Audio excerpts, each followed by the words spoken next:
ಆಗುವಂತಹದ್ದು, ನಡೆಯುವಂತಹದ್ದು. So ಅದಕ್ಕೋಸ್ಕರ ದೇವ್ರೇನಂದ್ರು, ತಂದೆ ತಾಯಂದಿರಿಗೆ ದೇವ್ರು ಏನ್ ಸಜೆಷನ್ ಕೊಟ್ರು, ಅದಕ್ಕೋಸ್ಕರ ನಿಮ್ಮ ಮಕ್ಕಳಿಗೆ ನಿಮಗೆ ಏನ್ ಹೇಳ್ಕೊಡ್ಬೇಕು ಅಂತ ಹೇಳಿ ಎಲ್ಲಾ ವಿಚಾರವನ್ನು ಹೇಳ್ಕೊಡ್ಲಿಕ್ಕೆ ನಿಮಗ್ ನೆನಪಿರೋದಿಲ್ಲ ಅಲ್ವಾ? ಅದಕ್ಕೋಸ್ಕರ ನಾನು ಸತ್ಯವೇದದಲ್ಲಿ ಎಲ್ಲವನ್ನೂ ಬರ್ಸಿಟ್ಟಿದ್ದೀನಿ. ಹಿರಿಯರಿಗೆ ಗೌರವ ಕೊಡುವಂತಹದ್ದು ಹೇಗೆ ಅಂತ ಬರ್ಸಿಟ್ಟಿದ್ದೀನಿ. ಹಿರಿಯರಿಗೆ ಗೌರವ ಕೊಡುವುದರ ಜೊತೆ ತಂದೆ ತಾಯಿಯಂದಿರ ಮಾತನ್ನ ಹೇಗೆ ಕೇಳ್ಬೇಕು ಅಂತ ಹೇಳಿ ಬರ್ದಿಟ್ಟಿದ್ದೀನಿ. ಕೆಟ್ಟ ಸಹವಾಸಕ್ಕೆ ಹೇಗೆ ಹೋಗದೆ ತನ್ನನ್ನ ತಾನು ಕಾಪಾಡ್ಕೊಬೇಕು ಅನ್ನುವಂತಹದನ್ನ ಬರ್ಸಿಟ್ಟಿದ್ದೀನಿ. ಅದಕ್ಕೋಸ್ಕರ ನೀವ್ ಏನ್ ಮಾಡ್ಬೋದು, ತಂದೆ ತಾಯಂದಿರಾಗಿ ಏನ್ ಮಾಡಬಹುದು, ಸತ್ಯವೇದವನ್ನು ನಿಮ್ಮ ಮಕ್ಕಳಿಗೆ ಕಲಿಸ್ಕೊಡಿ. ಯಾಕೆಂದ್ರೆ ನಾನು ಎಲ್ಲಾನೂ ಸಹ ಬರ್ದಿಟ್ಟಿದ್ದೀನಲ್ವಾ ಈ ಸತ್ಯವೇದದಲ್ಲಿ. ಅದಕ್ಕೋಸ್ಕರ ನೀವ್ ಯಾವಾಗ ಸತ್ಯವೇದವನ್ನ ಮಕ್ಕಳಿಗೆ ಕಲಿಸ್ಲಿಕ್ಕೆ ಶುರು ಮಾಡ್ತೀರೋ, ಅದ್ರಲ್ಲಿ ಎಲ್ಲರೂ ಮಕ್ಕಳಿಗೆ ಪೂರ್ತಿಯಾಗಿ ಒಂದು ಮಿಸ್ ಆಗದಂತೆ ಸಿಗುತ್ತೆ. ಹೌದಾ? ಕೋಪದ ಬಗ್ಗೆ ಸತ್ಯವೇದದಲ್ಲಿ ದೇವರು ಬರ್ಸಿದ್ದಾರೆ. ಅಹಂಕಾರ ಪಡಬಾರದು, ಅದರಿಂದ ಶಿಕ್ಷೆ ಆಗಿರುವಂತಹ ನೆಬೂಕದ್ನೆಚ್ಚರನ ಚರಿತ್ರೆ ದೇವರಿಟ್ಟಿದ್ದಾರೆ ಸತ್ಯವೇದದಲ್ಲಿ. ಆ ರೀತಿ ಸತ್ಯವೇದದಲ್ಲಿ ದೇವರು ಪ್ರತಿ ಒಂದೊಂದನ್ನು ಬರ್ದಿಟ್ಟಿರೋದ್ರಿಂದ ಸತ್ಯವೇದವನ್ನ ಮಕ್ಕಳಿಗೆ ಹೇಳ್ಕೊಡಿ ಅಂತ ದೇವ್ರು ಹೇಳಿದ್ರು. ಓಕೆ, ಈಗ ಯಾವಾಗ್ಲಿಂದ ಹೇಳ್ಕೊಡಿ ಅಂತ ಹೇಳಿದ್ರು ಸತ್ಯವೇದವನ್ನ? ಕಳೆದ ವಾರ ನಾವು ನೋಡಿದಂತಹ ಸಂದೇಶ ಇದೆಲ್ಲ. ಯಾವಾಗ್ಲಿಂದ ಹೇಳ್ಕೊಡಿ ಅಂತ ಹೇಳಿದ್ರು ಸತ್ಯವೇದವನ್ನ? ಯಾವಾಗ್ಲೂ ಯವ್ವನ ಕಾಲಕ್ಕೆ ಬಂದ ನಂತರ, ಒಂದು ವಯಸ್ಸಿಗೆ ಬಂದ ನಂತರ ಅಲ್ಲ. ಸತ್ಯವೇದವನ್ನ ಯಾವಾಗ್ಲಿಂದ ಕಲಿಸ್ಲಿಕ್ಕೆ ಶುರು ಮಾಡ್ಬೇಕು? ಗರ್ಭದಲ್ಲಿರುವಾಗಲಿಂದಲೇ. ಯಾಕೆಂದ್ರೆ ಮಗು ಗರ್ಭದಲ್ಲಿರ್ಬೇಕಾದ್ರೆ ಕೇಳಲಿಕ್ಕೆ ಶುರು ಮಾಡತ್ತೆ ಅಂತ ಹೇಳಿ ನಾವು ಲಾಸ್ಟ್ ವೀಕ್ ನೋಡಿದ್ದೀವಿ, ಅರ್ಥ ಮಾಡ್ಕೊಂಡಿದ್ದೀವಿ. ಓಕೆ, ಹಾಗಾದ್ರೆ ಈಗ ಗರ್ಭದಲ್ಲಿರುವಾಗಲಿಂದಲೇ ಚಾನ್ಸ್ ಇದ್ರೆ ಸತ್ಯವೇದವನ್ನ ಕಲಿಸ್ಬೇಕು. ಅಥವಾ ಇನ್ನೂ ಚಿಕ್ಕ ಮಕ್ಕಳಿದ್ರೆ ಅವಾಗ್ಲೂ ಸಹ ಮಕ್ಕಳು ಹೇಳಿದ ಮಾತನ್ನ ಕೇಳ್ತಾರೆ, ಅವಾಗ್ಲಿಂದ ಆದ್ರೂ ಹೇಳಿಕ್ ಶುರು ಮಾಡ್ಬೋದು. 10 ವರ್ಷ ಆಗಿದ್ರು ಪರವಾಗಿಲ್ಲ ಮಕ್ಕಳಿಗೆ, 15 ವರ್ಷ ಆಗಿದ್ರು ಪರವಾಗಿಲ್ಲ, ಅವಾಗ್ಲೂ ಸಹ ಮಕ್ಕಳಿಗೆ ಹೇಳಿಕ್ ಶುರು ಮಾಡಬಹುದು, ಇಷ್ಟು ದಿನ ಹೇಳದೆ ಹೋದ್ರೆ. ಓಕೆ, ಇಷ್ಟು ಸಹ ನಾವು ಕಳೆದ ವಾರ ನೋಡಿದ್ವಿ. ಟೈಮ್ ಇಲ್ಲ ಅಂತ ಹೇಳುವಂತವರಿಗೆ ಟೈಮ್ ಹೇಗ್ ಮಾಡ್ಕೋಬೇಕು, ಇಲ್ಲದೆ ಇರುವಂತಹ ಟೈಮ್ ಅನ್ನ ಅಟ್ಲೀಸ್ಟ್ ಊಟ ಮಾಡ್ಬೇಕಾದ್ರೆ ಹೇಳ್ಬಹುದು, ಮಾರ್ಕೆಟ್ ಮಕ್ಕಳನ್ನ ಕರ್ಕೊಂಡು ಹೋಗ್ಬೇಕಾದ್ರೆ ಹೇಳ್ಬಹುದು. ಹೌದಾ? ಇದೆಲ್ಲವೂ ಸಹ ಕಳೆದ ವಾರ ನಾವು ನೋಡಿದ್ದೇವೆ. ಸತ್ಯವೇದವನ್ನ ಯಾವ ರೀತಿ ಮಕ್ಕಳಿಗೆ ಕಲಿಸಬಹುದು, ಇದಿಷ್ಟು ಸಹ ಕಳೆದ ವಾರ ನೋಡಿದ್ವಾ? ಓಕೆ, ಇವತ್ತಿನ ಸಂದೇಶ ಶುರು ಮಾಡೋದಕ್ಕಿಂತ ಮುಂಚೆ ಇವತ್ತಿನ ಸಂದೇಶ ಶುರು ಮಾಡೋದಕ್ಕಿಂತ ಮುಂಚೆ ಒಂದ್ 2 3 ಉದಾಹರಣೆ ಹೇಳಲಿಕ್ಕೆ ಇಷ್ಟಪಡ್ತೀನಿ ಪ್ರಿಯರೇ ನಿಮ್ಮ ಮುಂದೆ. ಮಕ್ಕಳು ಯಾವ ಹಂತಕ್ಕೆ ಬಂದಿದ್ದಾರೆ ಅಂತ ಹೇಳಿ, ಮಕ್ಕಳು ಪ್ರಪಂಚದಲ್ಲಿ ಎಷ್ಟು ಮಟ್ಟಕ್ಕೆ ಕೆಟ್ಟು ಹೋಗಿದ್ದಾರೆ ಅಂತ ಹೇಳಿ, ಆ ಗೌರವ ಕೊಡದೆ ಇರುವಂತಹದ್ದು, ಭಯ ಇಲ್ಲದೆ ಇರುವಂತಹದ್ದು, ಯಾವ ಮಟ್ಟಕ್ಕೆ ಬಂದು ನಿಂತಿದ್ದಾರೆ ಅಂತ ಹೇಳಿದ್ರೆ, ಕಳೆದ ವಾರನೂ ನೀವು ನೋಡಿದ ಉದಾಹರಣೆನೆ. ಇನ್ನೊಂದೆರಡು ಉದಾಹರಣೆ ಹೇಳ್ಬೇಕಾದ್ರೆ, ಮುಖ್ಯವಾಗಿ ನಾನು ನೋಡಿರೋ ಹಾಗೆ ಕಲಬುರ್ಗಿಯಲ್ಲಿ ರೀಸೆಂಟ್ ಆಗಿ ನ್ಯೂಸ್ ಅಲ್ಲಿ ಬಂದಿರುವಂತಹ ಆರ್ಟಿಕಲ್ ಪ್ರಿಯರೇ, ಕಲಬುರ್ಗಿಯಲ್ಲಿ ಒಂದು ಘಟನೆ ನಡೀತು. ಆ ಘಟನೆ ಏನು ಅಂತ ಹೇಳಿದ್ರೆ, ಶಾಲೆಯಲ್ಲಿ ಒಬ್ಬ ಶಿಕ್ಷಕಿ ಟೀಚರು 7ನೇ ಕ್ಲಾಸ್ ಓದ್ತಿರುವಂತಹ ಒಬ್ಬ ವಿದ್ಯಾರ್ಥಿಯನ್ನ ಎದ್ದು ನಿಲ್ಲಿಸಿ ತಾನು ಏನು ತಪ್ಪು ಮಾಡಿದ್ದಕ್ಕೆ ಅಷ್ಟು ಜನರ ಮುಂದೆ ಬೈದಿರ್ತಾರೆ. ಎಲ್ಲರ ಮುಂದೆ, ನನ್ನ ಫ್ರೆಂಡ್ಸ್ ಮುಂದೆ ಎಲ್ಲ ನನ್ನನ್ನ ಬೈದ್ರಲ್ವಾ ಈ ಟೀಚರ್ ಅಂತ ಹೇಳಿ. ಈ ದ್ವೇಷಕ್ಕೋಸ್ಕರ 7ನೇ ಕ್ಲಾಸ್ ಓದ್ತಿದ್ದಂತ ಹುಡುಗ ಏನ್ ಮಾಡಿದಾನೆ ಗೊತ್ತಾ? ಹೊರಗಡೆ ಟೀಚರ್ ಸ್ಕೂಟಿ ನಿಂತಿದ್ರೆ ಹೊರಗಡೆ ಹೋಗಿ ಅದಕ್ಕೆ ಸೀಮೆ ಎಣ್ಣೆ ಹಾಕಿ ಬೆಂಕಿ ಹಚ್ಚಿಟ್ಟಿದ್ದಾನೆ. ಯಾರು ಮಾಡಿದಂತಹ ಕೆಲಸ ಇದು? 7ನೇ ಕ್ಲಾಸ್ ಓದ್ತಿರುವಂತ ಹುಡುಗನ. ಹೌದು, ಅಬ್ಬಬ್ಬಾ ಅಂತ ಹೇಳಿದ್ರೆ 12 ವರ್ಷ ಇರ್ಬೋದು ಆ ಹುಡುಗನಿಗೆ. ಅಂದ್ರೆ 12 ವರ್ಷ ಇರುವಂತ ಈ ಹುಡುಗನಿಗೆ, ಈ ಮಕ್ಕಳು ಅನ್ನುವಂತ ಕ್ಯಾಟಗರಿಲೇ ಬರ್ತಾನಲ್ವಾ ಈ ಹುಡುಗ? ಹೌದು. ಓಕೆ, 12 ವರ್ಷ ಇರುವಂತ ಈ ಹುಡುಗನಿಗೆ ಎಲ್ಲಿಂದ ಬಂತು ಈ ಆಲೋಚನೆ? ಎಲ್ಲಿಂದ ಬಂತು? ಆ ಧೈರ್ಯ ಎಲ್ಲಿಂದ ಬಂತು? ಶಿಕ್ಷಕಿಯ ಸ್ಕೂಟಿಗೆ ನಾನು ಬೆಂಕಿ ಹಚ್ಚಬೇಕು, ಇದು ಎಲ್ಲಿಂದ ಬಂತು? ಈ ಧೈರ್ಯ ಎಲ್ಲಿಂದ ಬಂತು? ಆಲೋಚನೆ ಎಲ್ಲಿಂದ ಬಂತು? ಹಿಂದಿನ ಕಾಲದಲ್ಲಿ ಹೊಡೆದ್ರೆ ಏನಕ್ಕೋಸ್ಕರ ಶಿಕ್ಷಕ ಹೊಡೆದ್ರು ಅಂತ ಹೇಳಿ ಅರ್ಥ ಮಾಡ್ಕೊಂಡು ಕಲಿಯುವಂತಹ ಪರಿಸ್ಥಿತಿ ಇತ್ತಲ್ವಾ ಹಿಂದಿನ ಕಾಲದಲ್ಲಿ, ಒಂದು 20-30 ವರ್ಷಗಳ ಹಿಂದೆ. ಆದ್ರೆ ಏನಕ್ಕೋಸ್ಕರ ಇಷ್ಟೊಂದು ಕೆಡ್ತಿದ್ದಾರೆ ಮಕ್ಕಳು? ಭಯ ಇಲ್ಲತೆ. ಪಬ್ಜಿ ಆಡಬಾರ್ದು ಅಂದಿದ್ದಕ್ಕೆ ತಂದೆಯ ತಲೆಯನ್ನ ಹೊಡೆದು ಕೊಲೆ ಮಾಡಿರುವಂತಹ ಘಟನೆಯನ್ನು ಕೇಳಿದಿರಾ ಇಲ್ವಾ ನ್ಯೂಸ್ ಅಲ್ಲಿ? ಒಂದು 2-2.5-3 ವರ್ಷಗಳ ಹಿಂದೆ. ಹೌದಾ? ಏನಕ್ಕೋಸ್ಕರ ತಂದೆಯ ತಲೆ ಮೇಲೆ ಎತ್ತು ಹಾಕಿ ಕೊಲೆ ಮಾಡಿದ್ರು? ಪಬ್ಜಿ ಆಡಬಾರ್ದು ಅಂತ ಹೇಳಿದ್ದಕ್ಕ? ಹೌದು. ಎಲ್ಲಿಂದ ಬಂತು ಅಷ್ಟೊಂದು ಧೈರ್ಯ? ಇಷ್ಟೊಂದು ಪರಿಸ್ಥಿತಿ ಹೆಂಗಾಗಿದೆ ಪ್ರಿಯರೇ? ಪ್ರಪಂಚದ ಪರಿಸ್ಥಿತಿಯನ್ನ ನೀವು ನೋಡಿದ್ರೆ ಭಯ ಇಲ್ಲ ಮಕ್ಕಳಿಗೆ, ಹೆದರಿಕೆ ಇಲ್ಲ, ಏನಾದ್ರೂ ಮಾಡ್ಬೋದು, ತೊಂದರೆ ಇಲ್ಲ ಅನ್ನುವಂತಹ ಧೈರ್ಯ ಎಲ್ಲಿಂದ ಬಂತು? ಇಷ್ಟೊಂದು ಕೆಟ್ಟು ಹೋಗ್ಲಿಕ್ಕೆ ಆಸ್ಪದ ಯಾರು ಕೊಟ್ರು? ಕಳೆದ ವಾರದ ಸಂದೇಶದ ಪ್ರಕಾರ ಇದಕ್ಕೆಲ್ಲ ಕಾರಣ ಯಾರು? ತಂದೆ ತಾಯಿಯಂದಿರು. ಹೌದಾ ಇಲ್ವಾ? ಒಪ್ಕೊಂತೀವ ಪ್ರಿಯರೇ? ಕಸಬ್ ನಮ್ಮೆಲ್ರಿಗೂ ಗೊತ್ತು. ತಾಜ್ ಹೋಟೆಲ್ ಅಲ್ಲಿ ಅಟ್ಯಾಕ್ ಆದಾಗ ಈ ವ್ಯಕ್ತಿಗೆ ಎಷ್ಟು ವಯಸ್ಸು ಅಂದ್ರೆ ಇನ್ನು 20s ಅಲ್ಲಿ ಇದ್ದಾನೆ. 20 ಹರಿಪ್ರಾಯ ಅಂತ ಹೇಳಿ ಕರಿತೀವಲ್ವಾ, ಇನ್ನ 20s ಅಲ್ಲೇ. ರೀಸೆಂಟ್ ಆಗಿ ಇನ್ನೊಬ್ಬ ಟೆರರಿಸ್ಟ್ ಪುಲ್ವಾಮಾ ಅಟ್ಯಾಕ್ ಮಾಡಿದಂತಹ ನಮ್ಮೆಲ್ಲರಿಗೂ ಗೊತ್ತಲ್ವ ಪ್ರಿಯರ, 44 ಜನರ ಸೈನಿಕರನ್ನ ಕೊಂದ ಒಬ್ಬ ಟೆರರಿಸ್ಟ್. ಎಷ್ಟು ವಯಸ್ಸು ಅಂತ ಹೇಳಿದ್ರೆ ಇನ್ನು 20s ಅಲ್ಲೇ ಇದ್ದಾನೆ. ಏನಕ್ಕೋಸ್ಕರ? ಮಕ್ಕಳು ಅನ್ನುವಂತ ವಯಸ್ಸನ್ನ ಮುಗಿಸ್ಕೊಂಡು ಯೌವನ ಕಾಲಕ್ಕೆ ಬಂದಿದ ತಕ್ಷಣ ಏನಕ್ಕೋಸ್ಕರ ಈ ತರ ಎಲ್ಲ ವಿಚಿತ್ರವಾಗಿ ಬಿಹೇವ್ ಮಾಡ್ತಿದ್ದಾರೆ? ಈ ವಯಸ್ಸಿಗೆ 20 ವರ್ಷ ಆದ್ರೆ ಈ ವ್ಯಕ್ತಿ ಕೊಂದಿರುವಂತಹ ಜನರ ಸಂಖ್ಯೆ 44, ಡಬಲ್. ಈ ವ್ಯಕ್ತಿಗೆ ವಯಸ್ಸೆಷ್ಟು, ಅದಕ್ಕಿಂತ ಡಬಲ್ ಜನರನ್ನ ಕೊಂದಿದ್ದಾನೆ ಈ ವ್ಯಕ್ತಿ. ಏನಕ್ಕೋಸ್ಕರ ಆಯ್ತು? ನೀವ್ ಯೋಚನೆ ಮಾಡಿ ನೋಡಿ ಪ್ರಿಯರೇ. ಈ ಈ ವ್ಯ- ಈ ಈ ವ್ಯಕ್ತಿಗೆ ವಯಸ್ಸು ಒಂದು 22, 23 ಅಂತ ಅನ್ಕೊಳ್ಳಿ ಸ್ವಲ್ಪ ಹೊತ್ತು. ಈ 22, 23 ವರ್ಷಗಳ ಈ ಆದ ನಂತರ ಈ ವ್ಯಕ್ತಿಗೆ ವಯಸ್ಸು 24, 23 ವರ್ಷ ಇರ್ಬೇಕಾದ್ರೆ ಈ ವ್ಯಕ್ತಿ 44 ಜನರನ್ನ ಕೊಂದಿದ್ದಾನೆ ಗ್ರಾನೇಡ್ ನ ಮೂಲಕ ಅಂತ ಹೇಳಿ ಅನ್ಕೊಳ್ಳಿ ಸ್ವಲ್ಪ ಹೊತ್ತು. ಈಗ ನೀವ್ ಯೋಚನೆ ಮಾಡಿ ನೋಡಿ, ಈ ವ್ಯಕ್ತಿ ಮಗುವಾಗಿರ್ಬೇಕಾದ್ರೆ 2 ವರ್ಷನೋ 3 ವರ್ಷನೋ ಇರ್ಬೇಕಾದ್ರೆ ಬಾಂಬಲ್ಲಿ ಏನಾದ್ರು ಆಟ ಆಡ್ತಿದ್ನ ಈ ವ್ಯಕ್ತಿ ಚಿಕ್ಕ ವಯಸ್ಸಲ್ಲಿ? ಇಲ್ಲ ಅಲ್ವಾ? ಇಲ್ಲ ಅಲ್ವಾ? ಈ ವ್ಯಕ್ತಿನೂ ಎಲ್ಲರ ತರ ಮುದ್ದಾದಾಗಿರುವಂತಹ ಮಗುವಾಗಿದ್ದ ಅಲ್ವಾ ಅವ್ರ ತಂದೆ ತಾಯಿಯಂದಿರ ಕೈಯಲ್ಲಿ? ಹಾಗಾದ್ರೆ ಮುದ್ದಾಗಿ ಎಲ್ಲಾ ಮಕ್ಕಳು ಹೆಂಗಿರ್ತಾರೋ ಹಂಗೆ ಇದ್ದ ಈ ವ್ಯಕ್ತಿ ಚಿಕ್ಕ ವಯಸ್ಸಲ್ಲಿ. ಹಂಗೆ ಕೊಟ್ರು ದೇವ್ರು ಕೊಡ್ಬೇಕಾದ್ರೆ, ಹೌದಾ? ನಾನು ಹೇಳಿರುವಂತಹ ಪದವನ್ನ ನೆನ್ಪಿಟ್ಕೊಳ್ಳಿ. ಹೆಂಗ್ ಕೊಟ್ರು ತಂದೆ ತಾಯಿಯಂದಿರ ಕೈಯಲ್ಲಿ ಈ ವ್ಯಕ್ತಿಯನ್ನ, ಈ ಟೆರರಿಸ್ಟ್ ಏನ್ ಬದಲಾಗಿದ್ದಾನೆ 24 ವರ್ಷಗಳಾದ ನಂತರ, ಈ 24 ವರ್ಷಗಳಾದ ನಂತರ ಬದಲಾಗಿರುವಂತಹ ಈ ಟೆರರಿಸ್ಟು ಸಹ ಚಿಕ್ಕ ವಯಸ್ಸಲ್ಲಿ 2 ವರ್ಷ 3 ವರ್ಷ ಇರ್ಬೇಕಾದ್ರೆ, ಆ ಮಗುವಾಗಿರ್ಬೇಕಾದ್ರೆ ತಂದೆ ತಾಯಿಯಂದಿರ ಕೈಯಲ್ಲಿ ಹೇಗಿದ್ದ? ಮುದ್ದಾದ ಮಗುವಾಗಿದ್ದ, ಹೌದಾ? ತನ್ನ ತಾಯಿಯ ಗರ್ಭದಿಂದ ಹೊರಗಡೆ ಬರ್ಬೇಕಾದ್ರೆ ಈ ವ್ಯಕ್ತಿ ಹೆಂಗ್ ಕೊಟ್ಟಿದ್ರು ದೇವ್ರು? ತಂದೆ ತಾಯಿಯಂದಿರಿಗೆ ಮಕ್ಕಳನ್ನ ಕೊಡುವಂತಹದ್ದು ಯಾರು? ಬಹುಮಾನವಾಗಿ ದೇವರು. ಓಕೆ, ಆ ಬಹುಮಾನವನ್ನ ಹೇಗ್ ಕೊಟ್ಟಿದ್ರು ದೇವ್ರು?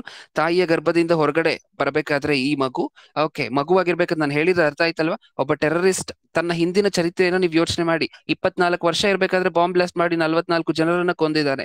ಈಗ ಈ ವ್ಯಕ್ತಿ 24 ವರ್ಷ ಯಾರಿಗಾಗಿದ್ಯೋ ಈ ವ್ಯಕ್ತಿ ಪಾಸ್ಟ್ ಹಿಸ್ಟ್ರಿಯನ್ನ ನೋಡ್ತಿದೀವಿ. 24 ವರ್ಷದ ಹಿಂದೆ ಈ ವ್ಯಕ್ತಿ ಮಗುವಾಗಿರ್ಬೇಕಾ ತಾಯಿ ಗರ್ಭದಿಂದ ಹೊರಗಡೆ ಬಂದ? ಓಕೆ, ತಾಯಿ ಗರ್ಭದಿಂದ ಹೊರಗಡೆ ಬರ್ಬೇಕಾದ್ರೆ ಅದಕ್ಕೆ ಅರ್ಥ ಏನು? ಮಗು ಆಚೆ ಬರ್ತಿದೆ ಅಂದ್ರೆ ಅದಕ್ಕೆ ಅರ್ಥ ಏನು? ದೇವರು ತಂದೆ ತಾಯಿಯಂದಿರ ಕೈಯಲ್ಲಿ ಒಂದು ಬಹುಮಾನವನ್ನ ಹಾಕಿ ಕೊಟ್ರು ಅಂತಾನೆ ಅಲ್ವಾ? ಮಗು ದೇವರು ಕೊಡುವಂತಹ ಬಹುಮಾನನ. ಒಂದ್ಸರಿ ಸತ್ಯವೇದವನ್ನ ಓಪನ್ ಮಾಡಿ ನೋಡಿ ಪ್ರಿಯರೇ. 127ನೇ ಕೀರ್ತನೆ 3ನೇ ವಚನ. 127ನೇ ಕೀರ್ತನೆ 3ನೇ ವಚನ. ಯೆಹೋವನು ನಮಗೋಸ್ಕರ ಮಹತ್ ಕಾರ್ಯಗಳನ್ನು ಮಾಡಿದ್ದು ನಿಜ. 127ನೇ ಅಧ್ಯಾಯ 3ನೇ ವಚನ ಕೀರ್ತನೆ. ಪುತ್ರ ಸಂತಾನವು ಯೆಹೋವನಿಂದ ಬಂದ ಸ್ವಾಸ್ಥ್ಯವು, ಗರ್ಭಫಲವು ಆತನ ಬಹುಮಾನವೇ. ಪುತ್ರ ಸಂತಾನವು ಯೆಹೋವನಿಂದ ಬಂದ ಸ್ವಾಸ್ಥ್ಯವು ಅಂದ್ರೆ ಆಸ್ತಿ. ಓಕೆ, ಪುತ್ರ ಸಂತಾನವು ಅಂದ್ರೆ ಮಗು ಆಗುವಂತಹದ್ದು ತಂದೆ ತಾಯಿಯಂದಿರಿಗೆ ಏನಂತೆ? ದೇವರು ಕೊಡ್ತಿರುವಂತಹ ಆಸ್ತಿ ತಂದೆ ತಾಯಿಯಂದಿರಿಗೆ. ನೆಕ್ಸ್ಟ್, ಗರ್ಭಫಲವು ಆತನ ಬಹುಮಾನವು. ಅಂದ್ರೆ ಮಕ್ಕಳಾಗ್ತಿದ್ದಾರೆ ಅಂತ ಹೇಳಿದ್ರೆ ಒಂದು ದಂಪತಿಗೆ ಅದು ದೇವರು ಕೊಡ್ತಿರುವಂತಹ ಗಿಫ್ಟ್ ಪ್ರೆಸೆಂಟೇಶನ್. ಮದುವೆಗೆ ಬಂದಿರುವಂತವ್ರು ತುಂಬಾ ಜನ ಗಿಫ್ಟ್ ಕೊಟ್ಟು ಹೋಗ್ತಿರ್ತಾರೆ. 100 ಜನನೋ 100 ರೂಪಾಯಿನೋ 1000 ರೂಪಾಯಿನೋ 10,000 ರೂಪಾಯಿನೋ ಕವರಲ್ಲಿ ಇಟ್ಟು ಕೊಟ್ಟು ಹೋಗ್ತಿರ್ತಾರ, ಅಥವಾ ತುಂಬಾ ಜನ ಗಿಫ್ಟ್ ಅನ್ನ ತಂದು ಕೊಟ್ಟು ಹೋಗ್ತಾರೆ. ಅದ್ ಎಷ್ಟು ದಿನ ಕೆಲ್ಸಕ್ಕೆ ಬರುತ್ತೆ ನಿಮಗೆ? ಕಾಸು ಕೊಟ್ಟಿದ್ರೆ 2 ದಿನ ಕೆಲ್ಸಕ್ಕೆ ಬರುತ್ತೆ. ಅದರ ಬದಲು ಏನಾದ್ರು ಬಹುಮಾನನೋ ಅದೋ ಇದೋ ಕೊಟ್ರೆ ಸ್ವಲ್ಪ ದಿನ ಕೆಲ್ಸಕ್ಕೆ ಬರುತ್ತೆ, ಆಮೇಲೆ ಸೈಡ್ಗೆ ಹಾಕ್ತೀರಾ, ಹೌದಾ? ಆದ್ರೆ ದೇವರು ಮದುವೆ ಆಗ್ತಿರುವಂತಹ ಪ್ರತಿ ದಂಪತಿಗೆ ಕೊಡ್ತಿರುವಂತಹ ಗಿಫ್ಟ್ ಏನಂತೆ? ಶಾಶ್ವತವಾಗಿ ನೆನ್ಪಿಟ್ಕೊಳ್ಳುವಂತಹ ಮಗುವನ್ನ ದೇವರು ಕೊಡ್ತಿದಾರಂತೆ, ಹೌದಾ? ಓಕೆ, ಈಗ ಆ 24 ವರ್ಷ ಟೆರರಿಸ್ಟ್ ಅನ್ನ ಮರಿಬಾರ್ದು. 24 ವರ್ಷ ಆದ ನಂತರ ಟೆರರಿಸ್ಟ್ ಆಗಿ ಬದಲಾದ್ನಲ್ವಾ? ಈಗ ಆ ವ್ಯಕ್ತಿಯ ಪಾಸ್ಟ್ ಹಿಸ್ಟ್ರಿಯನ್ನು ಯೋಚನೆ ಮಾಡ್ಬೇಕಾದ್ರೆ ಈ ವ್ಯಕ್ತಿನೂ ಸಹ ಚಿಕ್ಕ ವಯಸ್ಸಿರ್ಬೇಕಾದ್ರೆ ತಾಯಿ ಗರ್ಭದಿಂದ ಹೊರಗಡೆ ಬರ್ಬೇಕಾದ್ರೆ ಅದ್ ತಂದೆ ತಾಯಿಯಂದಿರ ಕೈಯಲ್ಲಿ ದೇವ್ರು ಇಡ್ತಿರುವಂತಹ ಬಹುಮಾನನೇ ಅಲ್ವಾ? ಹೆಂಗ್ ಕೊಟ್ರು ದೇವ್ರು ಕೊಡ್ಬೇಕಾದ್ರೆ? ಹೆಂಗ್ ಕೊಟ್ರು? ಆಗ್ಲೇ ತಂದೆ ತಾಯಿಯಂದಿರ ಕೈಯಲ್ಲಿ ಮಗುವನ್ನ ಕೊಡ್ತಿದ್ದಾರೆ ಅಂತ ಹೇಳಿದ್ರೆ ಟೆರರಿಸ್ಟ್ ಅನ್ನ ಕೊಟ್ರು ಅಂತನಾದ್ರ ಅರ್ಥ? ಶುದ್ಧವಾಗಿರುವಂತಹ ಮಗುವನ್ನ ಕೊಟ್ರ ದೇವ್ರು? 24 ವರ್ಷಗಳ ಹಿಂದೆ ದೇವ್ರು ಶುದ್ಧವಾಗಿರುವಂತಹ ಮಗುವನ್ನ ಕೊಟ್ರೆ 24 ವರ್ಷಗಳಾದ ನಂತರ ಏನಕ್ಕೋಸ್ಕರ ಟೆರರಿಸ್ಟ್ ಆಗಿ ಬದಲಾದ ಈ ವ್ಯಕ್ತಿ? ನಾನು ಕೇಳಿರುವಂತಹ ಪ್ರಶ್ನೆ ನಿಮ್ಗೆ ಅರ್ಥ ಆಯ್ತಾ ಪ್ರಿಯರೇ? 24 ವರ್ಷಗಳ ಹಿಂದೆ ದೇವ್ರು ಒಂದು ವೈಟ್ ಬಟ್ಟೆಯನ್ನ ಕೊಟ್ರು. ವೈಟ್ ಬಟ್ಟೆ ಅಂದ್ರೆ ಕೊಳೆ ಆಗಿರ್ಲಿಲ್ಲ, ಮಾಸಿರ್ಲಿಲ್ಲ ಬಟ್ಟೆ, ಹೊಸ ಬಟ್ಟೆ, ವೈಟ್ ಕಲರ್ ಇರುವಂತಹ ಶುದ್ಧವಾಗಿರುವಂತಹ ವಸ್ತ್ರವನ್ನ ಕೊಟ್ರು. ವಸ್ತ್ರ ಅಂದ್ರೆ ಏನು?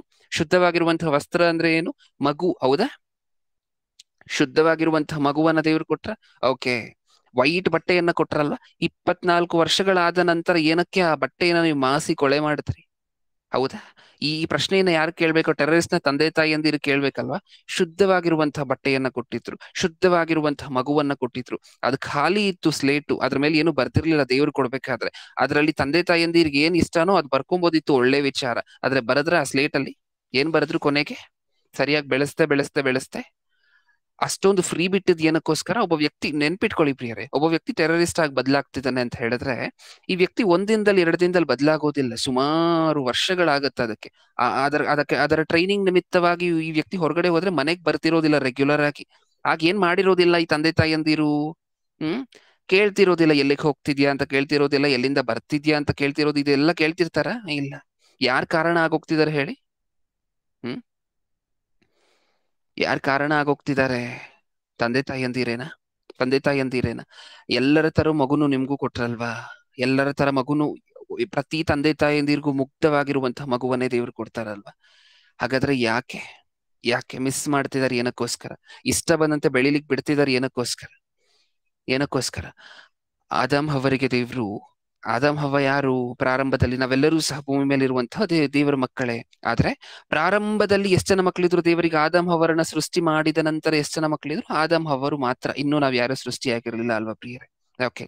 ಆಗ ಆದಮ್ ಹವ್ವರು ತಪ್ಪು ಮಾಡಿದ ತಕ್ಷಣ ದೇವ್ರು ಏನ್ ಮಾಡಿದ್ರು ಹೇಳಿ? ಆಕ್ಷನ್ ತಗೊಂಡ್ರು, ಶಿಕ್ಷೆ ಕೊಟ್ರು. ಹೌದಾ? ಶಿಕ್ಷೆ ಕೊಟ್ರ? ಹಣ್ಣು ತಿನ್ಬಾರ್ದು ಅಂತ ಹೇಳಿದ್ರು, ತಿಂದಿದ್ದಕ್ಕೆ ಶಿಕ್ಷೆ ಕೊಟ್ರು.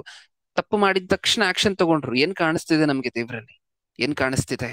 ತಪ್ಪು ಮಾಡಿದ ತಕ್ಷಣ ಶಿಕ್ಷೆ ಕೊಡುವಂತವರೇ ನಿಜವಾದ ತಂದೆ ಅನ್ನುವಂತಹದ್ದು ಅರ್ಥ ಆಗ್ತಿದೆ. ಎಲ್ಲಿ ಈಗಿನ ತಂದೆ ತಾಯಿಯಂದಿರು ನೀವು ನೋಡ್ತಿದ್ದೀರಾ? ಈ 24 ವರ್ಷ ಆದ ನಂತರ ಟೆರರಿಸ್ಟ್ ಆಗಿ ಬದಲಾದ್ನಲ್ವಾ, ಈ ವ್ಯಕ್ತಿಗೂ ಸಹ ತಂದೆ ತಾಯಿಯಂದಿರು ಚಿಕ್ಕ ವಯಸ್ಸಲ್ಲಿ ತಪ್ಪು ಮಾಡ್ತಿರುವಾಗಲೇ ಶಿಕ್ಷೆ ಕೊಟ್ಟಿದ್ರೆ ಆಗ್ತಿತ್ತ ಆ ಕೆಲಸ? ಆಗ್ತಿದ್ನ ಆ ವ್ಯಕ್ತಿ ಹಂಗೆ? ಇಲ್ಲ. ಸತ್ಯವೇದದಲ್ಲಿ ಒಂದು ಮಾತನ್ನ ಬರ್ಸಿದ್ದಾರೆ. ಏನ್ ಗೊತ್ತಾ ಮಾತು? ಕ್ರೈಸ್ತರು ಲೋಕಕ್ಕೆ ಏನಂತೆ? ಕ್ರೈಸ್ತರು ಲೋಕಕ್ಕೆ ಏನಂತೆ? ಉಪ್ಪು. ಅದಾದ ನಂತರ ಬೆಳಕು. ಹೌದಾ? ಉಪ್ಪು, ಬೆಳಕು. ಈ ಸರಿನಾ? ನಮಗ್ ಗೊತ್ತಿರುವಂತಹ ಮಾತ. ಕ್ರೈಸ್ತರು ಲೋಕಕ್ಕೆ ಉಪ್ಪು ಹಾಗೂ ಬೆಳಕು. ಬೆಳಕು ಅನ್ನುವಂತಹ ಮಾತನ್ನ ಬೇರೆ ಯಾವತ್ತಾದ್ರೂ ಯೋಚನೆ ಮಾಡೋಣ. ಉಪ್ಪು ಅನ್ನುವಂತಹ ಮಾತಿನ ಬಗ್ಗೆ ಸ್ವಲ್ಪ ಹೊತ್ತು ಯೋಚನೆ ಮಾಡಿ ನೋಡೋಣ ಪ್ರಿಯರೇ. ಉಪ್ಪು, ಕ್ರೈಸ್ತರು ಲೋಕಕ್ಕೆ ಉಪ್ಪ? ದೇವ್ರು ಹೇಳಿದಾರ? ದೇವರ ಮಕ್ಕಳು ಅಂತ ಹೇಳಿದ್ರೆ ಹೆಂಗಿರ್ಬೇಕು ಲೋಕಕ್ಕೆ? ಉಪ್ಪ. ಹಾ, ಉಪ್ಪಾಗಿರ್ಬೇಕು. ಇದೇನ್ ಪ್ರಿಯರೇ, ಬೇರೆ ಯಾವ ಐಟಮು ಸಿಕ್ಲಿಲ್ವಾ ದೇವ್ರಿಗೆ ಹೋಲಿಸ್ಲಿಕ್ಕೆ? ಸಕ್ಕರೆ ಸ್ವೀಟ್ ಆಗಿರತ್ತಲ್ವಾ, ಸಕ್ಕರೆಗೆ ಹೋಲಿಸ್ಬೋದಿತ್ತಲ್ವಾ? ಸಕ್ಕರೆ ಸ್ವೀಟ್ ಆಗಿರತ್ತಾ ಇಲ್ವಾ? ಉಪ್ಪುಗಿಂತ ಸಕ್ಕರೆ ಬೆಟರಾ ಇಲ್ವಾ? ಉಪ್ಪುಗಿಂತ ಸಕ್ಕರೆ ಬೆಟರ? ಸಕ್ಕರೆಗೆ ಹೋಲಿಸ್ಬೋದಿತ್ತಲ್ವಾ ಕ್ರೈಸ್ತರನ್ನ? ಸಕ್ಕರೆಗೆ ಹೋಲಿಸ್ಬೋದಿತ್ತಲ್ವಾ ದೇವರ ಮಕ್ಕಳನ್ನ? ಏನಕ್ಕೋಸ್ಕರ ಉಪ್ಪಿಗೆ ಹೋಲಿಸಿದಾರೆ ಹೇಳಿ? ಏನಕ್ಕೋಸ್ಕರ ಉಪ್ಪಿಗೆ ಹೋಲಿಸಿದ್ದಾರೆ? ತುಂಬಾ ಜನರಿಗೆ ಒಂದು ಮಾತು ಗೊತ್ತು ಇಲ್ಲಿ. ಸಕ್ಕರೆಗೆ ಹುಳ ಬೀಳದೆ ಇರುವಂತಹ ಚರಿತ್ರೆ ಇಲ್ವಂತೆ. ಉಪ್ಪಿಗೆ ಕೆಟ್ಟು ಹೋಗಿ ಹುಳ ಬಿದ್ದಿರುವಂತಹ ಚರಿತ್ರೆ ಇಲ್ವಂತೆ. ಹೌದಾ? ಉಪ್ಪಿಗೂ ಸಕ್ಕರೆಗೂ ಇರುವಂತಹ ವ್ಯತ್ಯಾಸ ಏನು? ನೀವು ಉಪ್ಪನ್ನ ಯಾವುದಕ್ಕಾದ್ರೂ ಹಾಕಿಡಿ. ಉಪ್ಪಿನಕಾಯಿ ಮಾಡುವಂತಹ ಅಭ್ಯಾಸ ಇರುತ್ತೆ ತುಂಬಾ ಜನರಿಗೆ. ಏನ್ ಮಾಡಿಡ್ತೀರಾ? ಬೇಡ. ನಿಮ್ಮ ಮನೆಯಲ್ಲಿ ಬೇಡ, ಮೀನನ್ನ ತರುವಂತಹ ಅಭ್ಯಾಸ ಇರುತ್ತಾ? ಹೋಗ್ಲಿ. ತುಂಬಾ ಜನಕ್ಕೆ ಮೀನನ್ನ ತರುವಂತಹದ್ದು ಏನ್ ಮಾಡಿಟ್ಟಿರ್ತಾರೆ ಹೇಳಿ? ಐಸಲ್ಲಿ ಇಟ್ಟಿರ್ತಾರೆ. ಐಸಲ್ಲಿ ಇಟ್ಟಿರುವಂತಹ ಮೀನನ್ನ ನೀವು ತಗೊಂಡ್ಬಂದು ಅದಕ್ಕೆ ಎಡಬಾರ್ದು ಅಂತ ಹೇಳಿ ಸದ್ಯಕ್ಕೆ ಮನೆಯಲ್ಲಿ ಆ ಮೀನಲ್ಲಿರುವಂತಹ ಸ್ಮೆಲ್ ಆಗ್ಲಿ, ಮೀನಲ್ಲಿರುವಂತಹ ಮಾಲಿನ್ಯ ಆಗ್ಲಿ ಎಲ್ಲವನ್ನ ತೆಗೆದು ಹಾಕ್ಲಿಕ್ಕೆ ನೀವೇನ್ ಮಾಡ್ತೀರಾ? ಆ ಮೀನನ್ನ ಕುಕ್ ಮಾಡ್ಲಿಕ್ಕಿಂತ ಮುಂಚೆ ಏನ್ ಮಾಡ್ತೀರಾ ಹೇಳಿ? ಉಪ್ಪು ಹಾಕಿ ವಾಶ್ ಮಾಡ್ತೀರಾ? ಉಪ್ಪು ಹಾಕಿಡ್ತೀರಾ? ಉಪ್ಪು ಹಾಕಿ ವಾಶ್ ಮಾಡ್ತೀರಾ? ಹೌದು. ಹಾಗಾದ್ರೆ ಉಪ್ಪಿಗಿರುವಂತಹ ಕ್ವಾಲಿಟಿ ಏನು ಅಂತ ಹೇಳಿ? ಉಪ್ಪಿಗಿರುವಂತಹ ಕ್ವಾಲಿಟಿ ಏನು? ಮಲಿನ ಅಂಟದಂತೆ ನೋಡ್ಕೊಳ್ಳುತ್ತೆ ಉಪ್ಪು. ಇರುವಂತಹ ಮಲಿನವನ್ನ ತೆಗೆದಾಕತ್ತೆ ಉಪ್ಪು. ಅದು ಉಪ್ಪಿಗಿರುವಂತಹ ಕ್ವಾಲಿಟಿ. ಅದಕ್ಕೋಸ್ಕರ ದೇವ್ರು ಏನ್ ಮಾಡಿದ್ದಾರೆ? ಕ್ರೈಸ್ತರನ್ನ ಉಪ್ಪಿಗೆ ಹೋಲಿಸಿದ್ದಾರೆ. ಹೇಗಿರ್ಬೇಕು ಕ್ರೈಸ್ತರು ಅಂತ ಹೇಳಿದ್ರೆ? ನೀವ್ ಮೀನನ್ನ ತೊಳಿಬೇಕಾದ್ರೆ ಏನು ಉಪ್ಪನ್ನ ಯೂಸ್ ಮಾಡಿದ್ರಲ್ವಾ, ಅದಕ್ಕೆ ಅಂಟಿರುವಂತಹ ಮಲಿನವನ್ನ ಎಲ್ಲ ಹೇಗೆ ಉಪ್ಪು ತೆಗೆದು ಹಾಕ್ತೋ, ಆ ಮೀನಿಗೆ ಅಂಟಿರುವಂತಹ, ಆ ಮೀನಲ್ಲಿರುವಂತಹ ಸ್ಮೆಲ್, ಪಾಚಿಯ ಸ್ಮೆಲ್, ಹೊರಗಡೆ ಇರುವಂತಹ ಅಶುದ್ಧವಾಗಿರುವಂತಹ ಆ ಮೀನ್ ನೀರಲ್ಲಿ ಇರ್ಬೇಕಾದ್ರೆ ಅದಕ್ಕಿರುವಂತಹ ಪಾಚಿ, ಆಲ್ಗೆ ಇದೆಲ್ಲ ನಮಗ್ ಗೊತ್ತು. ಅದರಲ್ಲಿ ಪಾರ್ಟಿಕಲ್ಸ್ ಎಲ್ಲ ಅಂಟ್ಕೊಂಡಿರುತ್ತೆ. ಇದನ್ನೆಲ್ಲ ಹೊರಗಡೆ ಹಾಕ್ಲಿಕ್ಕೆ ನೀವೇನ್ ಮಾಡಿದ್ರಿ? ಉಪ್ಪನ್ನ ಹಾಕ್ತೊಳಿದ್ರಿ. ಉಪ್ಪಿನಕಾಯಿ ಮಾಡ್ಬೇಕಾದ್ರೆ ಏನಕ್ಕೋಸ್ಕರ ಬಳಸ್ತೀರಾ? ಅದನ್ನ ಏನಕ್ಕೋಸ್ಕರ ಬಳಸ್ತೀರಾ? ಈ ದೀರ್ಘಕಾಲ ಇರುತ್ತೆ, ಕೆಟ್ಟು ಹೋಗದಂತೆ ಇರುತ್ತೆ. ಹೌದಾ? ಉಪ್ಪು ಇದಕ್ಕೆಲ್ಲ ನೀವು ಉಪಯೋಗ ಮಾಡ್ತಿದ್ದೀರಾ ಅಂತ ಹೇಳಿದ್ರೆ ಧೈರ್ಯವಾಗಿ ಹೇಳ್ಬೋದು ಏನಂತ. ಉಪ್ಪು ಕೊಳೆ ಅಂಟದಂತೆ ಕೊಳೆ ಅಂದ್ರೆ ಅರ್ಥ ಮಾಡ್ಕೋಬೇಕು, ಅಶುದ್ಧ ಅಂಟದೇ ಇರುವಂತೆ ನೋಡ್ಕೊಳ್ಳುತ್ತೆ ಒಂದು ವಸ್ತುವಿಗೆ. ಹೌದಾ? ಒಂದು ವಸ್ತುವಿಗೆ ಅಂಟಿರುವಂತಹ ಅಶುದ್ಧತ್ವವನ್ನು ತೆಗೆದು ಹಾಕುತ್ತೆ. ಅದು ಉಪ್ಪಿಗಿರುವಂತಹ ಸ್ಪೆಷಾಲಿಟಿ. ಸಕ್ಕರೆಗಿಲ್ಲ ಇದು. ಕೆಟ್ಟದ್ದು ಅಂಟ್ಕೊಳ್ಳುವಂತೆ ನೋಡ್ಕೊಳ್ಳುತ್ತೆ ಉಪ್ಪು, ಹೌದಾ? ಕೆಟ್ಟದ್ದು ಅಂಟ್ಕೊಂಡಿದ್ರೆ ತೆಗೆದು ಹಾಕುತ್ತೆ ಉಪ್ಪು. ಉಪ್ಪಿಗಿರುವಂತಹ ಸ್ಪೆಷಾಲಿಟಿ ಇದು. ಈಗ ನೀವು ಯೋಚನೆ ಮಾಡಿ ನೋಡಿ, ಕ್ರೈಸ್ತರನ್ನ ಏನಕ್ಕೋಸ್ಕರ ಉಪ್ಪಿಗೆ ಹೋಲಿಸಿದ್ದಾರೆ ದೇವರು? ಏನಕ್ಕೋಸ್ಕರ ಉಪ್ಪಿಗೆ ಹೋಲಿಸಿದ್ದಾರೆ? ಸಮಾಜದಲ್ಲಿ ಸಮಾಜದಲ್ಲಿ ಕೆಟ್ಟು ಹೋಗಿರುವಂತಹ ಒಬ್ಬ ವ್ಯಕ್ತಿಗೆ ಮಲಿನ ಅಂಟ್ಕೊಂಡಿದೆ, ಪಾಪ ಅಂಟ್ಕೊಂಡಿದೆ ಅಂತ ಹೇಳಿದ್ರೆ ತೆಗೆದು ಹಾಕುವಂತಹದ್ದು ಆ ಉಪ್ಪು ನೀವು, ಹೌದಾ? ಒಬ್ಬ ವ್ಯಕ್ತಿ ಪರಿಶುದ್ಧನಾಗಿದ್ದಾನೆ, ಮುಂದೆ ಯಾವಾಗ್ಲೂ ಫ್ಯೂಚರ್ ಅಲ್ಲಿ ಈ ವ್ಯಕ್ತಿಗೆ ಪಾಪ ಅಂಟ್ಕೊಬಾರ್ದು ಅಂತ ಹೇಳಿದ್ರೆ ಆ ರೀತಿ ನೋಡ್ಕೊಳ್ಳುವಂತಹ ಉಪ್ಪು ನೀವು ಕ್ರೈಸ್ತರು. ಅದೇನಾದ್ರ ಅರ್ಥ? ಈಗ ಸಮಾಜವನ್ನ ಪಕ್ಕಕ್ಕಿಡಿ, ಮನೆಯ ವಿಚಾರಕ್ಕೆ ಬರೋಣ. ಮನೆಯಲ್ಲಿ ಮಕ್ಕಳೇನ? ಮನೆಯಲ್ಲಿ ಮಕ್ಳಿರ್ತಾರ? ಓಕೆ, ಮನೆಯಲ್ಲಿ ಮಕ್ಕಳನ್ನ ಕೊಡ್ಬೇಕಾದ್ರೆ ಹೇಗ್ ಕೊಟ್ಟಿದ್ರು ದೇವ್ರು ಅಂತ ನಾನು ನಿಮ್ಗೆ ಹೇಳಿದ್ದೆ. ಹೇಗ್ ಕೊಟ್ಟಿದ್ರು? ವೈಟ್ ಕ್ಲಾತ್, ಪ್ಯೂರ್ ಆಗಿರುವಂತಹ ಶೈನಿಂಗ್ ಹೊಡಿತಿರುವಂತಹ ಕ್ಲಾತ್ ಅನ್ನ ದೇವ್ರು ಕೊಟ್ರ. ಮಕ್ಕಳು ಅಂದ್ರೆ ಏನು? ಶುದ್ಧ ಹೃದಯಗಳು. ಚಿಕ್ಕ ಮಕ್ಕಳು ಇರ್ಬೇಕಾದ್ರೆ ದೇವ್ರು ಹೆಂಗ್ ಕೊಟ್ರು? ಶುದ್ಧ ಹೃದಯಗಳು. ಪಾಪ ಅಂದ್ರೆ ಏನು ಅಂತ ಅವ್ರಿಗೆ ಗೊತ್ತಿಲ್ಲ, ಅನ್ಯಾಯ ಅಂದ್ರೆ ಏನು ಅಂತ ಗೊತ್ತಿಲ್ಲ, ಅಕ್ರಮ ಅಂದ್ರೆ ಏನು ಅಂತ ಗೊತ್ತಿಲ್ಲ. ಆತರ ವೈಟ್ ಕ್ಲಾತ್ ಅನ್ನ ದೇವ್ರು ಕೊಟ್ರಲ್ವ, ವೈಟ್ ಬಟ್ಟೆಯನ್ನ ದೇವ್ರು ಕೊಟ್ರಲ್ವಾ. ಈಗ ಉಪ್ಪಿನ ಕೆಲಸ ಏನು ಹೇಳಿ? ಉಪ್ಪಿನ ಕೆಲಸ ಏನು? ಶುದ್ಧವಾಗಿರುವಂತಹ ಮಕ್ಕಳನ್ನು ದೇವ್ರು ಕೊಟ್ಟಿದ್ದಾರೆ ಅಂದ್ರೆ ಅಶುದ್ಧ ಅವರಿಗೆ ಅಂಟದಂತೆ ನೋಡ್ಕೊಬೇಕು ಅಂತನ? ಅಶುದ್ಧ ಅವರಿಗೆ ಅಂಟದಂತೆ ನೋಡ್ಕೋಬೇಕು ಅಂತನ? ಪಾಪ ಅವರಿಗೆ ಅಂಟದಂತೆ ನೋಡ್ಕೊಬೇಕು ಅಂತನ? ಅವಾಗ್ಲೇ ಅಲ್ವಾ ನಾವು ಉಪ್ಪು ಅಂತ ಅನ್ನಿಸ್ಕೊಳ್ಳುವಂತಹದ್ದು. ಎಷ್ಟು ಜನ ಉಪ್ಪಾಗಿದ್ದೀವಿ? ಎಷ್ಟು ಜನ ಉಪ್ಪಾಗಿದ್ದೀವಿ? ಹೌದಾ? ಪ್ರಶ್ನೆ ಮಾಡ್ಕೊಂಡಿದೀವಿ ಯಾವತ್ತಾದ್ರೂ ನಾವು? ಸತ್ಯವೇದದಲ್ಲಿ ಉಪ್ಪು, ಯಾವತ್ತಾದ್ರೂ ಉಪ್ಪಿನ ಬಗ್ಗೆ ಸಂದೇಶವನ್ನ ಆಲೋಚನೆ ಮಾಡೋಣ ಪ್ರಿಯರು. ಉಪ್ಪಿನ ಬಗ್ಗೆ ಇದೊಂದೇ ರೀಸನ್ಗೋಸ್ಕರ ದೇವ್ರು ಬರ್ಸಿಲ್ಲ. ನಾವು ಉಪ್ಪಿನ ಬಗ್ಗೆ ಅಷ್ಟು ದೊಡ್ಡ ಸಂದೇಶದಲ್ಲಿ ಒಂದು ಚಿಕ್ಕ ಪಾರ್ಟ್ ಬಗ್ಗೆ ಇವತ್ತು ಆಲೋಚನೆ ಮಾಡ್ತಿದ್ದೇವೆ. ಉಪ್ಪಿನ ಬಗ್ಗೆ ಆಲೋಚನೆ ಮಾಡಿ ನೋಡೋಣ ಇವತ್ತಾದ್ರೂ. ಗೊತ್ತಾಗತ್ತೆ ಏನಕ್ಕೋಸ್ಕರ ದೇವ್ರು ನಮಗೆ ಉಪ್ಪಿಗೆ ಹೋಲಿಸಿದ್ದಾರೆ ನಮ್ಮನ್ನ. ಮಕ್ಕಳ ಬಗ್ಗೆ ಹೇಳ್ಬೇಕಾದ್ರೆ ಮಕ್ಕಳನ್ನ ಶುದ್ಧವಾಗಿ ದೇವ್ರು ಕೊಟ್ರು. ಉಪ್ಪಿನ ಕ್ವಾಲಿಟಿ ಏನು? ಶುದ್ಧವಾಗಿರುವಂತಹದ್ದನ್ನು ಶುದ್ಧವಾಗಿಡುವಂತಹದ್ದು ಉಪ್ಪಿಗಿರುವಂತಹ ಕ್ವಾಲಿಟಿ. ಕೆಡದಂತೆ ಇಡುವಂತಹದ್ದು ಉಪ್ಪಿಗಿರುವಂತಹ ಕ್ವಾಲಿಟಿ. ಎಷ್ಟು ಜನ ಉಪ್ಪಾಗಿದ್ದೀವಿ? ಮುಖ್ಯವಾಗಿ ಮನೆಯಲ್ಲಿ ಮಕ್ಕಳಿಗೆ ಅಶುದ್ಧತೆ ಅಂಟ್ಕೊಳ್ಳದೆ ಇರುವಂತಹ ರೀತಿಯಲ್ಲಿ ನೋಡ್ಕೊಳ್ಳುವಂತಹ ಉಪ್ಪು ಎಷ್ಟು ಜನ? ಸತ್ಯವೇದದಲ್ಲಿ ಕಳೆದ ವಾರ ನೀವು ನೋಡಿದ್ರಿ, ಮಕ್ಕಳಿಗೆ ಯಾವ ತರ ಎಲ್ಲ ಸತ್ಯವೇದ ಹೇಳ್ಕೊಡ್ಬಹುದು. ಆಟ ಆಡ್ಬೇಕಾದ್ರೆ ಹೇಳ್ಕೊಡ್ಬಹುದು, ಊಟ ಮಾಡ್ಬೇಕಾದ್ರೆ ಹೇಳ್ಕೊಡ್ಬಹುದು, ಹೌದಾ? ಅವ್ರಿಗೆ ಸ್ಕೂಲ್ ಕರ್ಕೊಂಡೋಗಿ ನೀವು ನಡ್ಕೊಂಡು ಹೋಗಿ ಬಿಡ್ತಿರಲ್ವಾ, ಆ ದಾರಿಯಲ್ಲಿ ಹೇಳ್ಕೊಡ್ಬಹುದು. ಇದನ್ನೆಲ್ಲ ನೀವು ಕಳೆದ ವಾರ ನೋಡಿದ್ರಿ. ಆ ಸಂದೇಶ ಎಲ್ಲ ಕೇಳಿದ ನಂತರವೂ ಸಹ ಇನ್ನೂ ಒಂದು ಕ್ಲಾರಿಟಿ ಬಂದಿಲ್ಲ ಅಂತ ಹೇಳಿದ್ರೆ ನಮ್ಗೆ ಸತ್ಯವೇದವನ್ನ ಮಕ್ಕಳಿಗೆ ಹೆಂಗೆ ಹೇಳ್ಕೊಡ್ಬೇಕು ಇನ್ನೂ ಒಂದು ಕ್ಲಾರಿಟಿ ಬರದೆ ಹೋದ್ರೆ, ಇವತ್ತು ಒಂದಷ್ಟು ಜನರನ್ನ ನೋಡೋಣ, ಭಕ್ತರನ್ನ ಸತ್ಯವೇದದಿಂದ. ಈ ಭಕ್ತರನ್ನ ಏನಕ್ಕೋಸ್ಕರ ನೋಡ್ತಿದೀವಿ ಸತ್ಯವೇದದಿಂದ? ಏನಕ್ಕೋಸ್ಕರ ನೋಡ್ತಿದೀವಿ ಗೊತ್ತಾ? ಸತ್ಯವೇದವನ್ನ ಹೇಳ್ಕೊಡಿ, ಇದ್ರಲ್ಲಿ ಎಲ್ಲ ಪೂರ್ತಿ ಪ್ಯಾಕೇಜ್ ಅನ್ನ ದೇವ್ರಿಟ್ಟಿದ್ದಾರೆ. ಗೌರವ ಕೊಡುವಂತಹದ್ದು, ಮರ್ಯಾದೆ ಕೊಡುವಂತಹದ್ದು, ತಂದೆ ತಾಯಿ ಮಾತು ಕೇಳುವಂತಹದ್ದು, ಕೆಟ್ಟ ಸಹವಾಸದಲ್ಲಿ ಸೇರದೇ ಇರುವಂತಹದ್ದು, ಪಾಪ ಮಾಡಬಾರ್ದು, ಇದನ್ನೆಲ್ಲ ದೇವ್ರು ಹೇಳ್ಕೊಟ್ಟಿದ್ದಾರೆ. ಸತ್ಯವೇದ ಹೇಳ್ಕೊಡಿ ಅಂದ್ರೂ ಸಹ ನಮಗೆ ಇನ್ನೂ ಒಂದು ಆ ಮಾತುಗಳು, ಒಂದಷ್ಟು ಭಾವನೆಗಳು ಇನ್ನೂ ಹೋಗಿರೋದಿಲ್ಲ. ಯಾವ್ದು ಆ ಭಾವನೆಗಳು? ಯಾವ್ದು ಹೇಳಿ? ಆ ಭಾವನೆಗಳು ಯಾವ್ದು? ನಾವು ಬಿಸಿ ಬ್ರದರ್, ಬಿಸಿ, ಕೆಲಸ ಇದೆ, ಉದ್ಯೋಗ ಇದೆ, ಅದಕ್ಕೋಸ್ಕರ ಸಾಧ್ಯ ಆಗೋದಿಲ್ಲ. ಅಲ್ಲ, ಕಳೆದ ವಾರ ನಾವು ನೋಡಿದ್ವಲ್ವಾ, ಕೆಲಸ ಇದ್ರೂ ಮಕ್ಕಳಿಗೆ ಹೇಳ್ಕೊಡ್ಬಹುದು.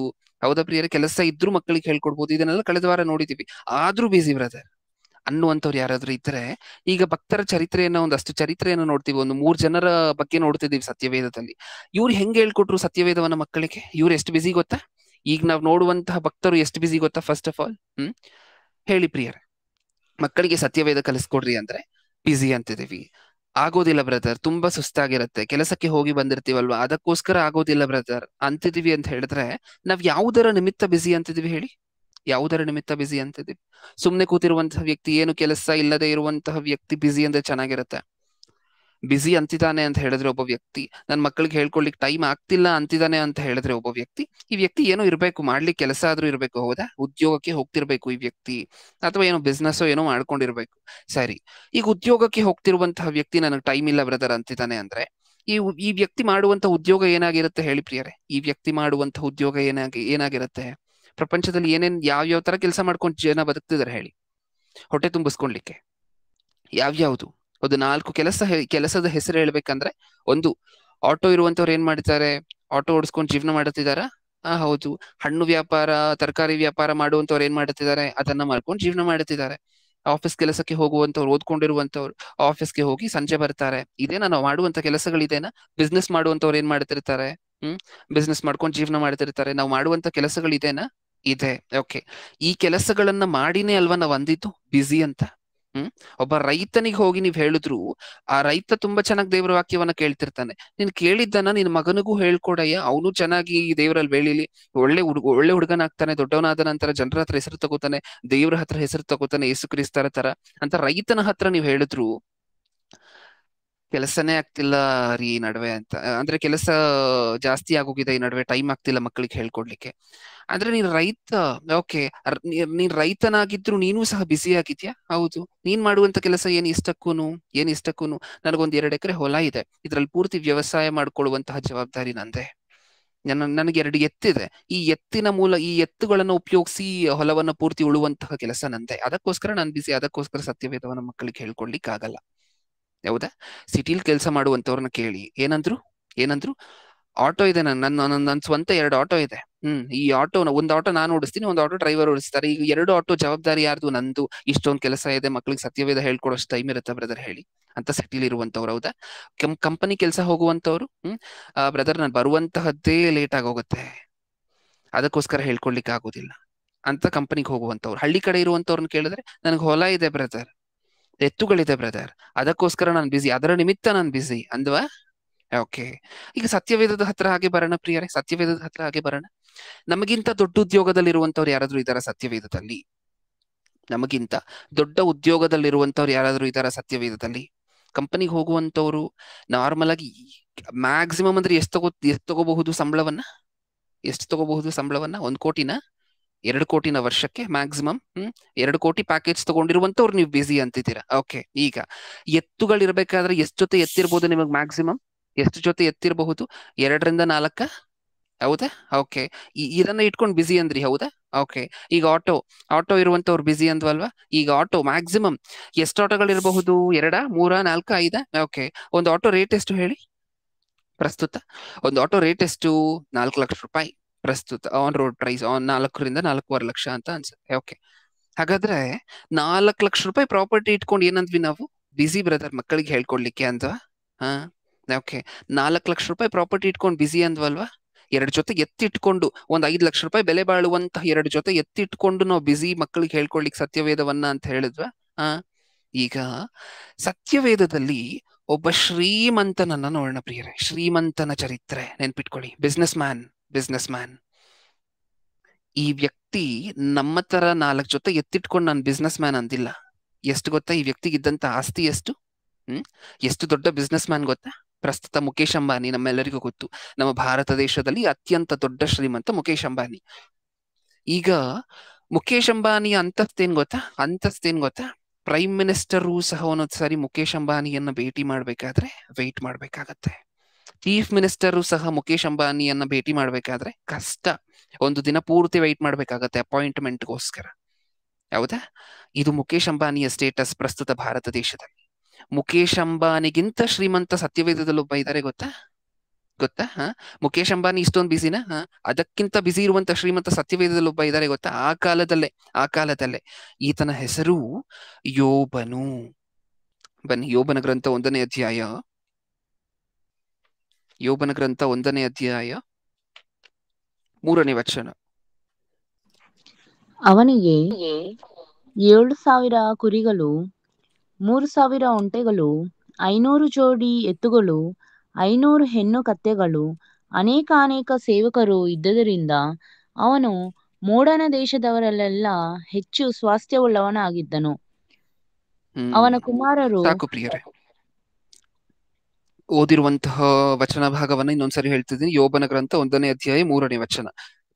ಏನಿತ್ತಿದ್ರಲ್ಲಿ ಯೋಬನಿಗಿದ್ದಂತ ಆಸ್ತಿ ಮೆನ್ಷನ್ ಮಾಡಿದ್ದಾರೆ. ಇವಾಗ ಇರುವಂತಹ ದೊಡ್ಡ ಶ್ರೀಮಂತ ಮುಖೇಶ್ ಅಂಬಾನಿ ಆದ್ರೆ ಆ ಕಾಲದಲ್ಲೇ ಯೋಬನಿಗೆ ಎಷ್ಟು ಆಸ್ತಿ ಇತ್ತಂತೆ? ಓದಿ ನೋಡೋಣ 3ನೇ ವಚನದಿಂದ. ಅವನಿಗೆ 7,000 ಕುರಿಗಳು. 7,000 ಕುರಿಗಳು. ಈಗಿನ ಕಾಲಕ್ಕೆ ಹೋಲಿಸಿ ಯೋಚನೆ ಮಾಡಬಾರ್ದು ಪ್ರಿಯರೇ ಇದನ್ನ.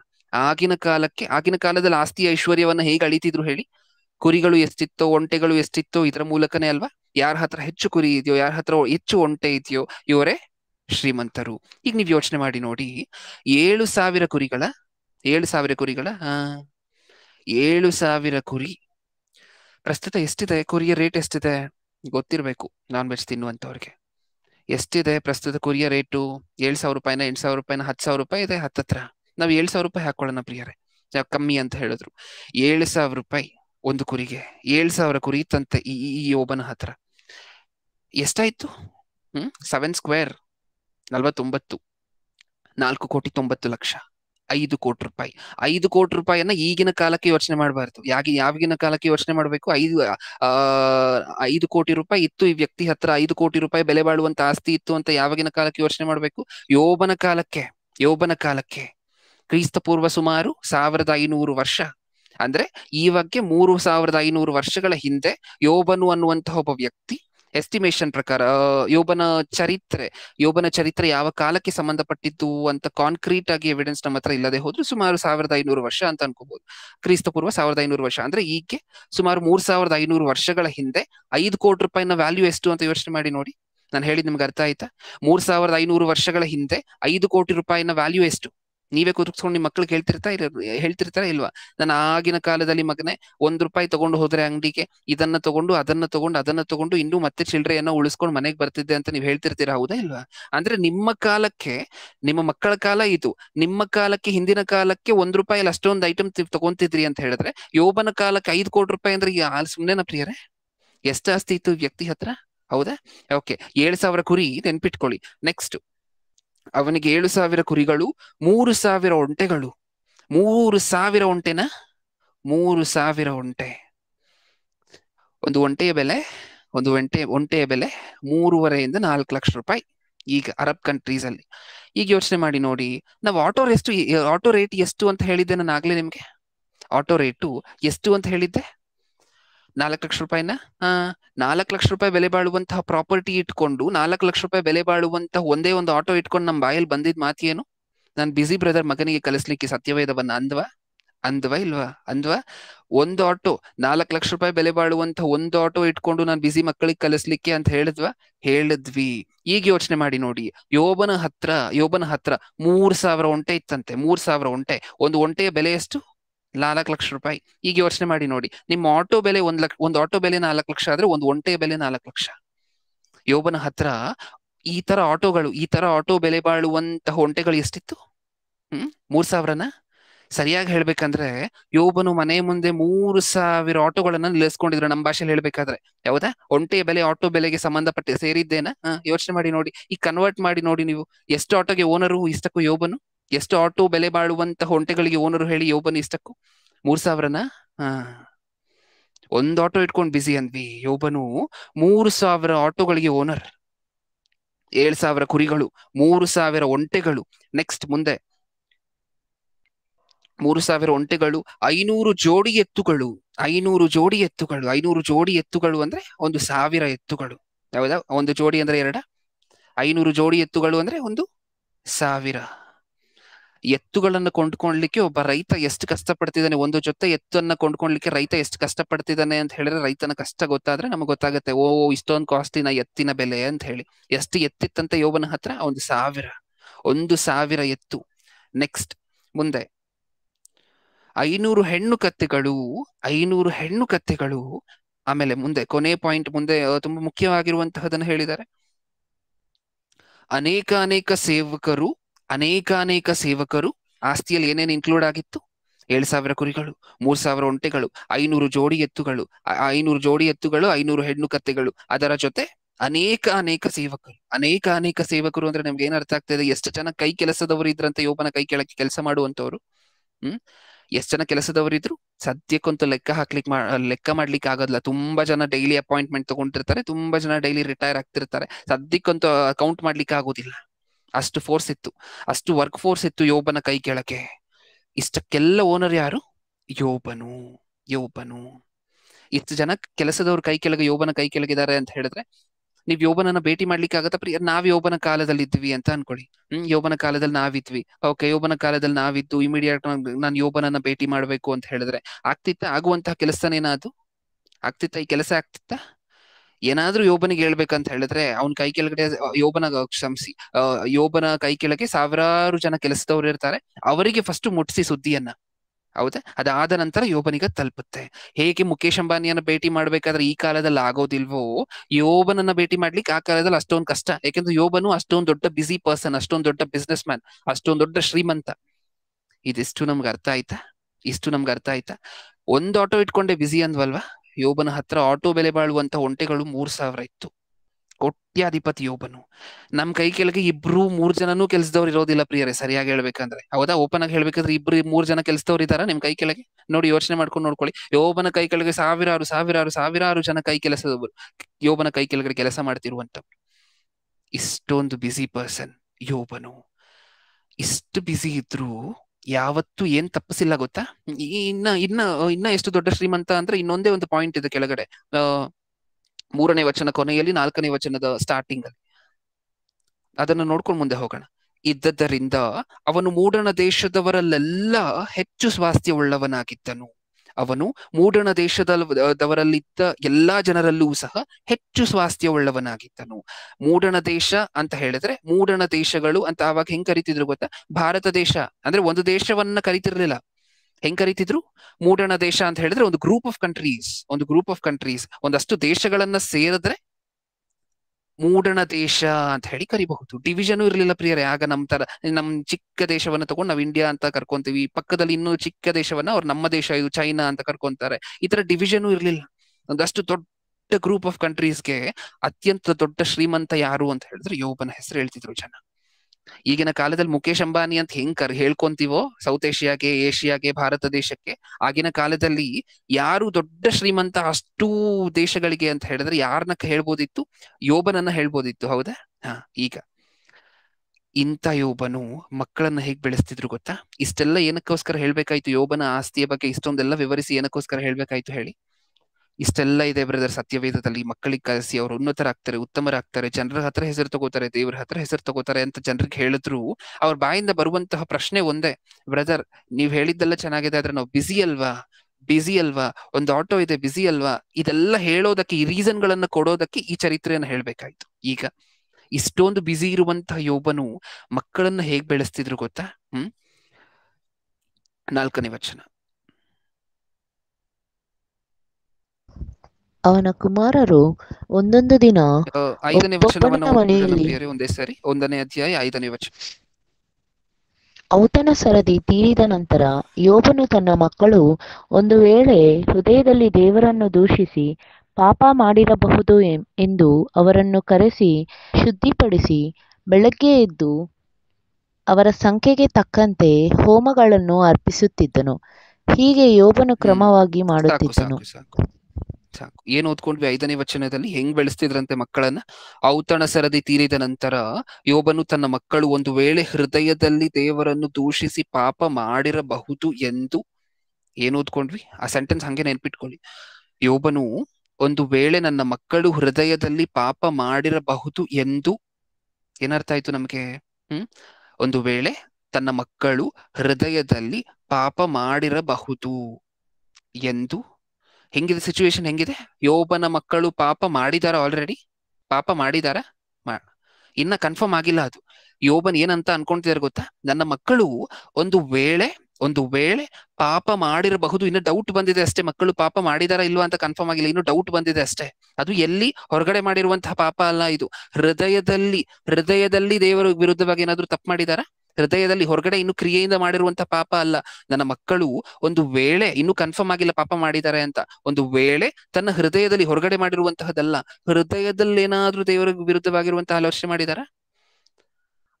ಮಾಡಿರಬಹುದು. ಈಗ ನನ್ನ ಮಕ್ಕಳನ್ನ ಇಮಿಡಿಯೇಟ್ ಆಗಿ ನಾನು ಏನ್ ಮಾಡ್ಬೇಕು? ಶುದ್ಧಿಪಡಿಸ್ಬೇಕು. ಮುಂದೆ ಇನ್ನೊಂದು ದಿನ ಅವರು ಪಾಪ ಮಾಡದಂತೆ ಇರ್ಬೇಕು, ಪಾಪ ಮಾಡದಂತೆ ಜೀವನ ಮಾಡ್ಬೇಕು. ಇವಾಗ ಏನಾದ್ರು ಮಾಡಿದ್ರೆ ಅದರಿಂದ ನಾನು ಹೊರಗಡೆ ತರ್ಕೊಂಡ್ಬರ್ಬೇಕು ಅಂತ ಏನ್ ಮಾಡ್ತಿದ್ರಂತೆ ಕೆಳಗಡೆ? 5ನೇ ವಚನ ಕೆಳಗಡೆ.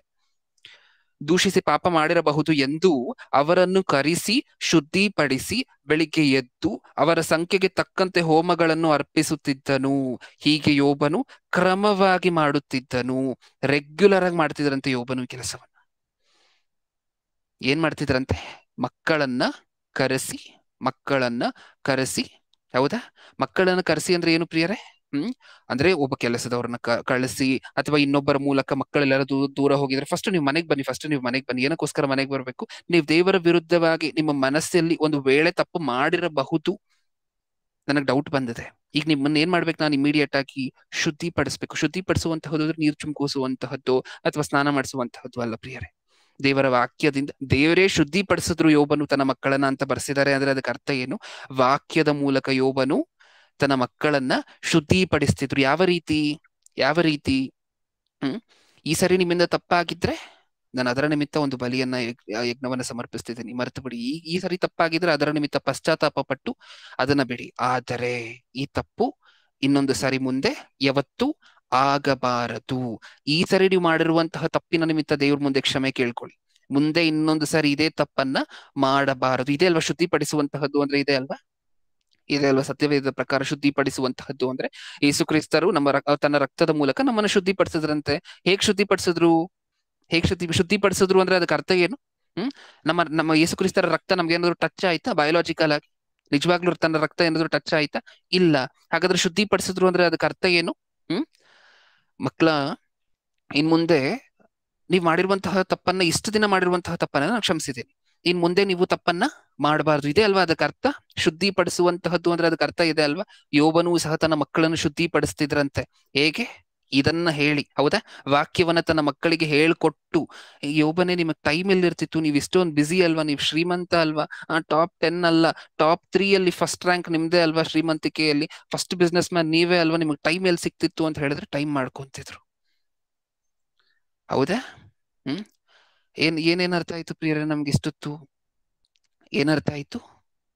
ಯೋಬನನ್ನ ನೀವು ಕಂಪೇರ್ ಮಾಡ್ಕೊಳ್ಳಿ, ನಿಮ್ಮನ್ನ ನೀವು ಕಂಪೇರ್ ಮಾಡ್ಕೊಳ್ಳಿ, ಯೋಬನನ್ನ ಒಂದ್ ಕಡೆ ನಿಲ್ಸಿ. ನೀವು ಸಹ ತಂದೆ ತಾಯಿಯಂದಿರಲ್ವ? ತುಂಬಾ ಜನ ತಂದೆ ತಾಯಿಯಂದಿರು ಇರ್ತೀರಾ ಈ ಮೀಟಿಂಗ್ ಅಲ್ಲಿ. ಓಕೆ, ನೀವು ಒಂದ್ ಕಡೆ ನಿಂತ್ಕೊಳ್ಳಿ, ಯೋಬನನ್ನ ಒಂದ್ ಕಡೆ ನಿಲ್ಸಿ. ಯೋಬನು ಒಬ್ಬ ತಂದೆ, ನೀವು ಒಬ್ಬ ತಂದೆಯಾಗಿ ಇನ್ನೊಂದ್ ಕಡೆ ನಿಂತ್ಕೊಂಡು ನೋಡ್ಕೊಳ್ಳಿ. ನಾನು ಯೋಬನಿಗಿಂತ ಬೆಸ್ಟ್ ವರ್ಸ್ಟ್ ಅಂತ ಹೇಳಿದ್ರೆ ಏನ ಆನ್ಸರ್ ಸಿಕ್ಕುತ್ತೆ ಹೇಳಿ ನಮಗೆ? ಏನ್ ಆನ್ಸರ್ ಸಿಕ್ಕುತ್ತೆ? ಯೋಬನಿಗಿಂತ ಬೆಸ್ಟ್ ಅಂತ ಅನಿಸ್ತಿದ್ಯಾ? ಯೋಬನಿಗಿಂತ ಬೆಸ್ಟ್ ಆಗುವಂತಹದ್ದಿರ್ಲಿ, ಯೋಬನ ಹತ್ರ ಆದ್ರೂ ಹೋಗ್ತೀವ ಈ ವಿಚಾರದಲ್ಲಿ, ಮಕ್ಕಳನ್ನ ಬೆಳೆಸುವ ವಿಚಾರದಲ್ಲಿ? ಅಷ್ಟೊಂದು ಬ್ಯುಸಿ ಆಗಿದ್ರು, ಅಷ್ಟೊಂದು ದೊಡ್ಡ ಬಿಸ್ನೆಸ್ ಮ್ಯಾನ್ ಆಗಿದ್ರು, ತನ್ನ ಮಕ್ಕಳನ್ನ ಶುದ್ಧಿಪಡಿಸುವಂತಹ ಕೆಲಸವನ್ನ ಯಾವತ್ತೂ ನಿಲ್ಸಿಲ್ಲ. ಅಲ್ಲಿ ಕೆಳಗಡೆ ಅದಕ್ಕೆ ಬರ್ಸಿದ್ದಾರೆ, ಏನಂತೆ? ಹೀಗೆ ಯೋಬನು ಕ್ರಮವಾಗಿ ಮಾಡುತ್ತಿದ್ದನು, ಯಾವತ್ತು ಮಿಸ್ ಮಾಡಿಲ್ಲ. ಇವತ್ತು ನಾನು ಬ್ಯುಸಿ ಅಂತ ಹೇಳಿ ಯಾವತ್ತು ಮಿಸ್ ಮಾಡಿಲ್ಲ. ಮಕ್ಕಳಿಗೆ ಕಲಿಸುವಂತಹದ್ ಮಾತ್ರ, ಮಕ್ಕಳನ್ನು ಶುದ್ಧಿಪಡಿಸುವಂತಹದ್ ಮಾತ್ರ ಯಾವತ್ತು ನಿಲ್ಸಿಲ್ಲ. ರೆಗ್ಯುಲರ್ ಆಗಿ ಎಷ್ಟೇ ಬ್ಯುಸಿ ಇದ್ರುನ, ಎಷ್ಟೇ ಕೋಟ್ಯಾಂತರ ರೂಪಾಯಿ ಕಾಂಟ್ರಾಕ್ಟ್ ಇದ್ರುನ, ಒಬ್ಬ ಶ್ರೀಮಂತನಿಗೆ ಎಷ್ಟು ಡೀಲ್ಗಳಿರುತ್ತೆ ಪ್ರಿಯರೇ, ನೀವು ಯೋಚನೆ ಮಾಡಿ ನೋಡಿ. ಒಂದು ದಿನಕ್ಕೆ ಎಷ್ಟು ಡೀಲ್ಗಳನ್ನ ಸೈನ್ ಮಾಡುವಂತಹದ್ದಿರುತ್ತೆ, ಹೌದಾ? ಡೀಲ್ ಅಂದ್ರೆ ಅಗ್ರಿಮೆಂಟ್. ಓಕೆ, ಎಷ್ಟು ಅಗ್ರಿಮೆಂಟ್ ಗಳನ್ನ ಸೈನ್ ಮಾಡುವಂತಹದ್ದಿರುತ್ತೆ ಒಬ್ಬ ಶ್ರೀಮಂತನಿಗೆ?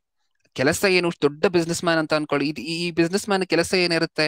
ಅಲ್ಲಿಗೆ ಇಲ್ಲಿಗೆ ಹೋಗ್ಬೇಕು, ಹೊಸ ಬಿಸ್ನೆಸ್ ಗಳಿಗೆ ಕೈ ಹಾಕ್ಬೇಕು, ಅದನ್ನ ಸೈನ್ ಮಾಡ್ಬೇಕು, ಕಾಂಟ್ರಾಕ್ಟ್ ಸೈನ್ ಮಾಡ್ಬೇಕು, ಡೀಲ್ ಸೈನ್ ಮಾಡ್ಬೇಕು, ಹೌದಾ? ಇದೆಲ್ಲ ಇರುತ್ತೆ ಇಲ್ವಾ?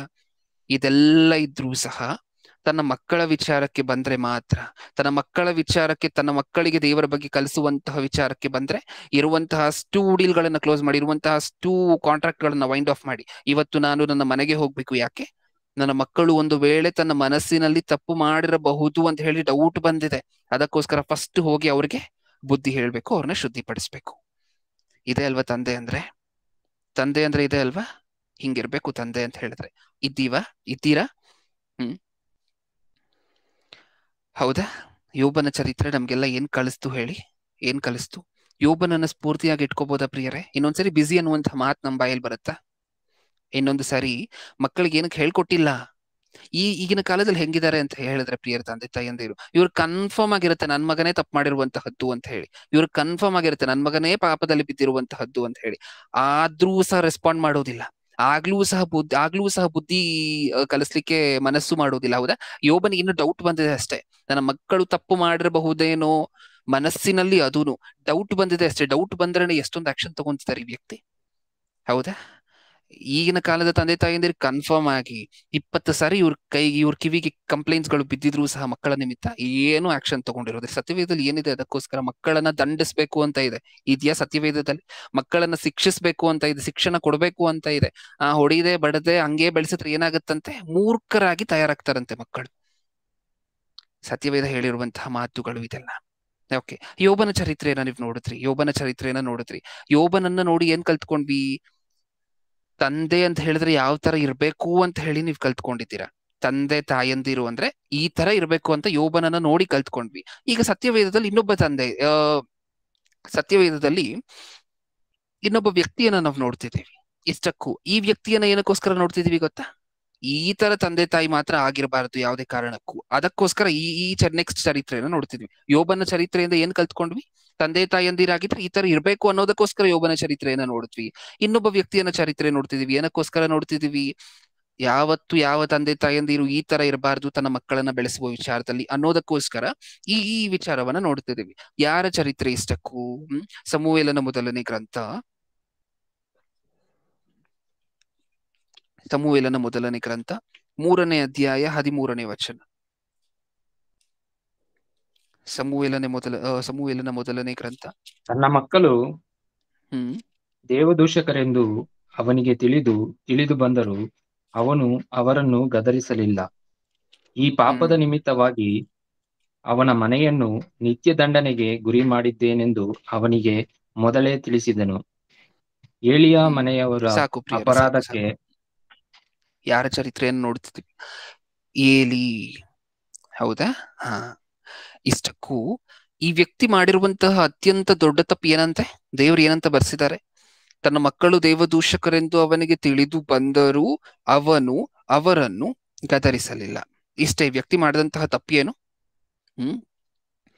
ಮಕ್ಕಳು ಅತ್ಯಂತ ಕೀಚಕರು ಅಂತ ಗೊತ್ತಿದ್ರು, ಮಕ್ಕಳು ದೇವ ದೂಷಕರು ಅಂತ ಹೇಳಿ ಗೊತ್ತಿದ್ರು, ಮಕ್ಕಳು ಸರಿಯಾದ ದಾರಿಲಿ ಹೋಗ್ತಿಲ್ಲ ಅಂತ ಹೇಳಿ ಗೊತ್ತಿದ್ರು, ಅವನು ಆತನ ಮಕ್ಕಳನ್ನ ಗದರಿಸಲಿಲ್ಲ.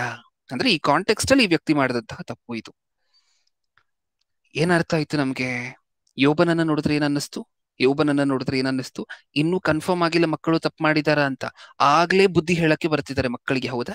ಒಳಗಡೆ ಬರ್ತಿದ್ದಾರೆ.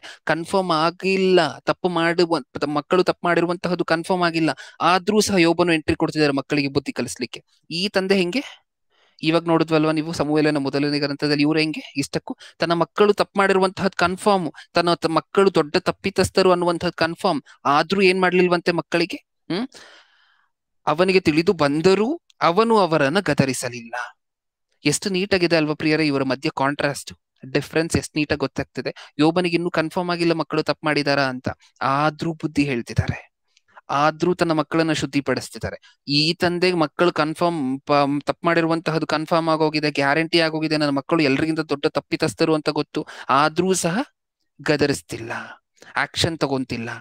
ಎಷ್ಟು ಜನ ಯಾವ ಕ್ಯಾಟಗರಿಯಲ್ಲಿ ನಿಂತ್ಕೋತಾರೆ ಪ್ರಿಯರೇ? ಪ್ರಪಂಚದಲ್ಲಿರುವಂತಹ ತುಂಬಾ ಜನ ತಂದೆ ತಾಯಿಯಂದಿರು ಯೋಬನ ಕ್ಯಾಟಗರಿಯಲ್ಲ, ಎಲಿಯ ಕ್ಯಾಟಗರಿಯಲ್ಲ? ಯಾವ ಕ್ಯಾಟಗರಿಯಲ್ಲಿ? ಎಲಿಯ ಕ್ಯಾಟಗರಿಲೇನಾ? ಯೋಬನ ಕ್ಯಾಟಗರಿಯಲ್ಲಿ ಎಷ್ಟು ಜನ ನಿಂತ್ಕೊಂತಾರೆ? ಎಲ್ರೂ ನಿಂತ್ಕೊಳ್ಳುವಂತಹ ಎಲಿಯ ಕ್ಯಾಟಗರಿಯಲ್ಲೇ. ಎಲಿ ಮಾಡಿರುವಂತಹ ತಪ್ಪೇನು? ತನ್ನ ಮಕ್ಕಳು ತಪ್ಪು ಮಾಡ್ತಿದ್ದಾರೆ ಅಂತ ಹೇಳಿ ಗೊತ್ತಿದ್ರು ಆಕ್ಷನ್ ತಗೊಂತಿಲ್ಲ.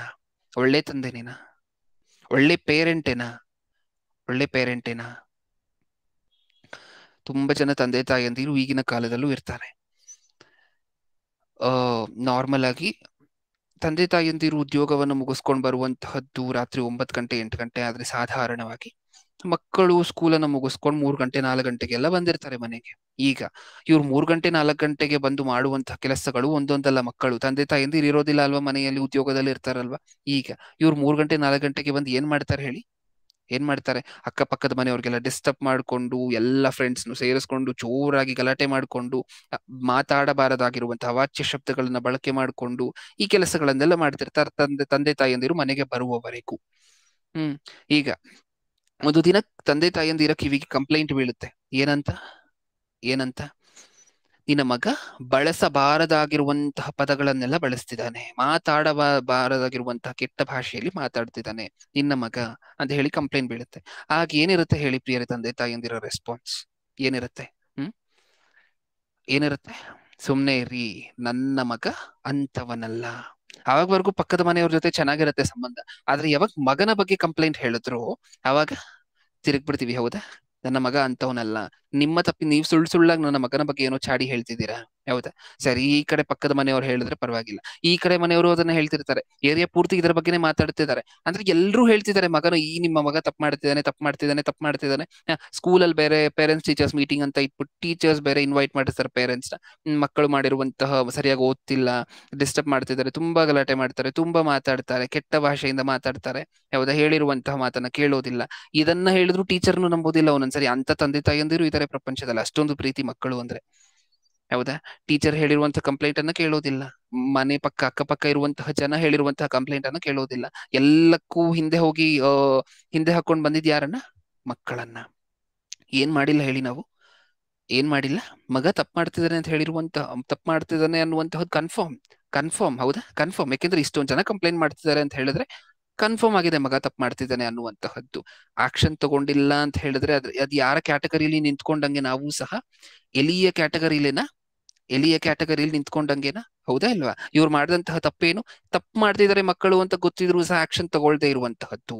ಈಗ ಆಕ್ಷನ್ ತಗೊಳ್ದೇ ಇರುವಂತಹ ಪ್ರತಿಯೊಂದೊಂದು ತಂದೆ ತಾಯಿಯಂದಿರು ಯಾವ ಕ್ಯಾಟಗರಿಯಲ್ಲಿ ನಿಲ್ತಾರೆ? ಎಲಿಯ ಕ್ಯಾಟಗರಿಲೇ. ಇಷ್ಟಕ್ಕೂ ಮಕ್ಕಳು ತಪ್ಪು ಮಾಡಿದ ತಕ್ಷಣ ಆಕ್ಷನ್ ತಗೊಂಡ್ರೆ ಏನ್ ಬರುತ್ತೆ ಬ್ರದರ್? ಗದರಿಸಿದ್ರೆ ಏನ್ ಬರುತ್ತೆ ಬ್ರದರ್?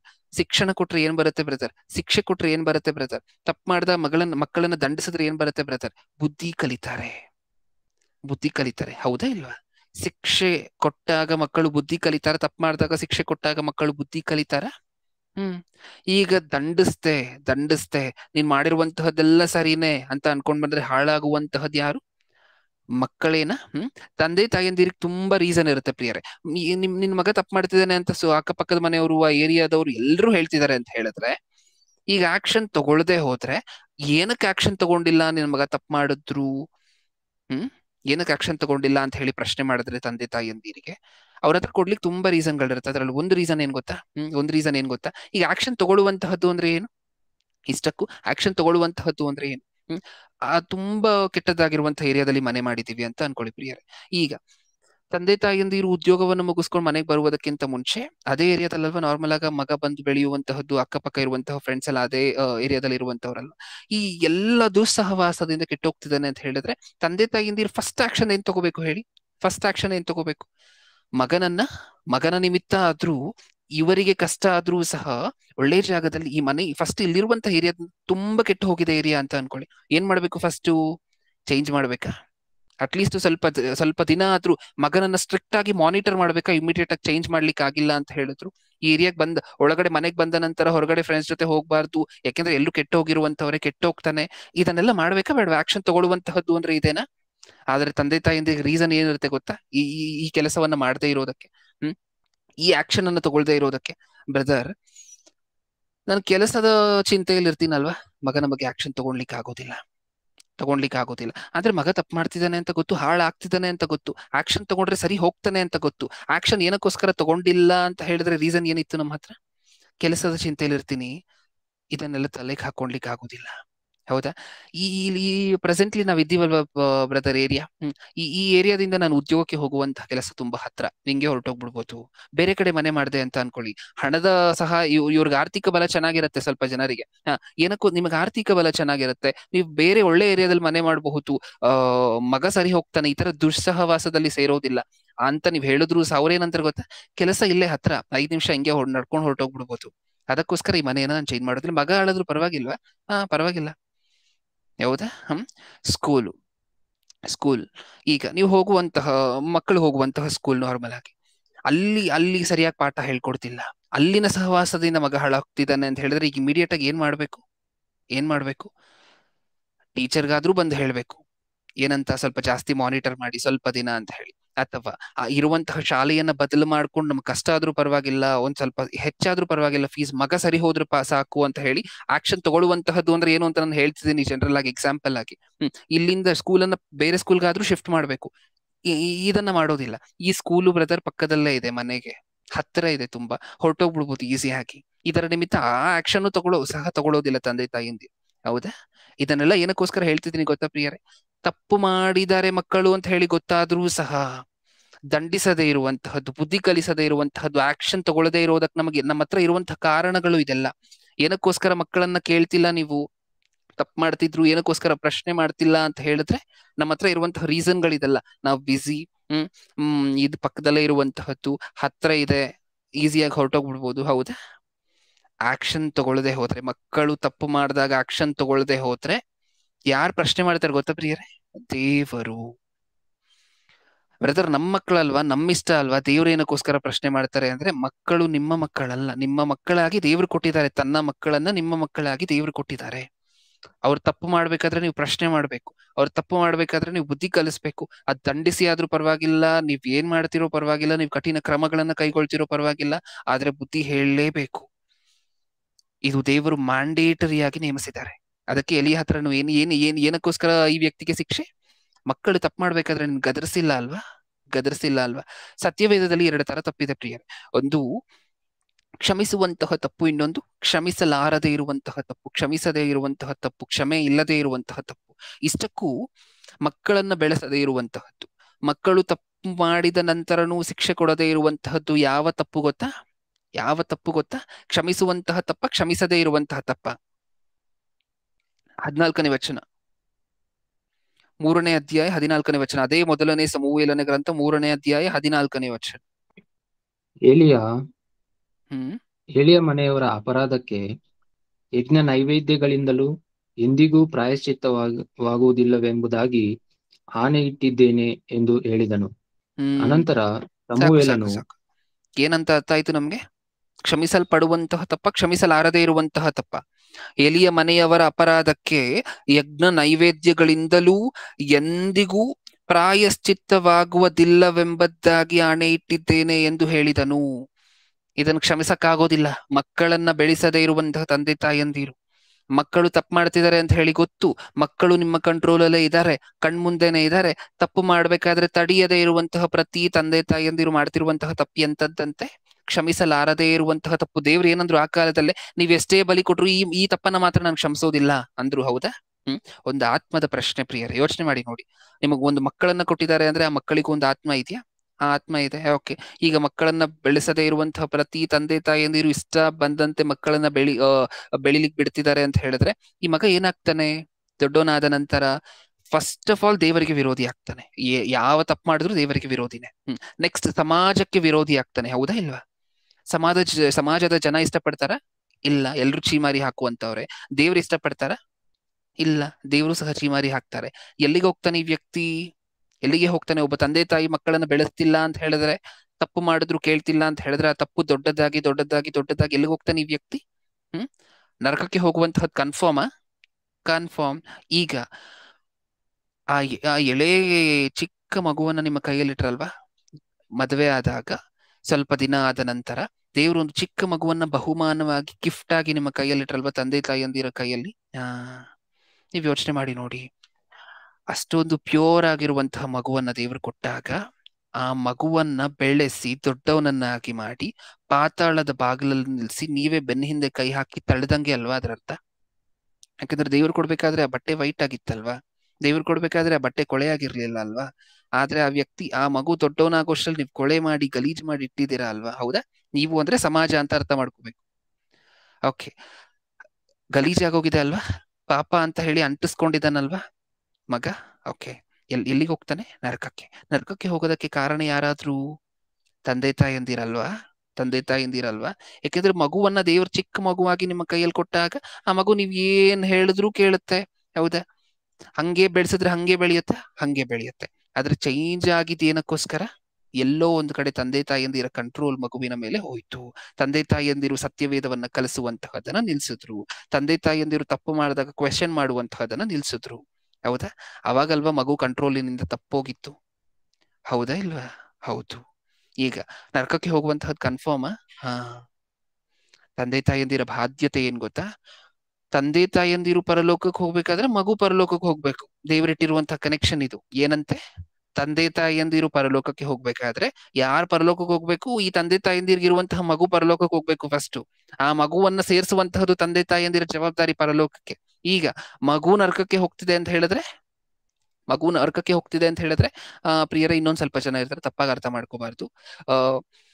ಈಗಾಗ್ಲೇ ಚಿಕ್ಕ ಮಕ್ಕಳನ್ನ ಬೆಳೆಸದೆ ಮಕ್ಕಳು ಒಂದು ಯವ್ವನ ಕಾಲಕ್ಕೆ ಬಂದ್ಬಿಟ್ಟಿರ್ತಾರೆ, ಒಂದು 30 ವರ್ಷ ಆಗೋಗಿರುತ್ತೆ.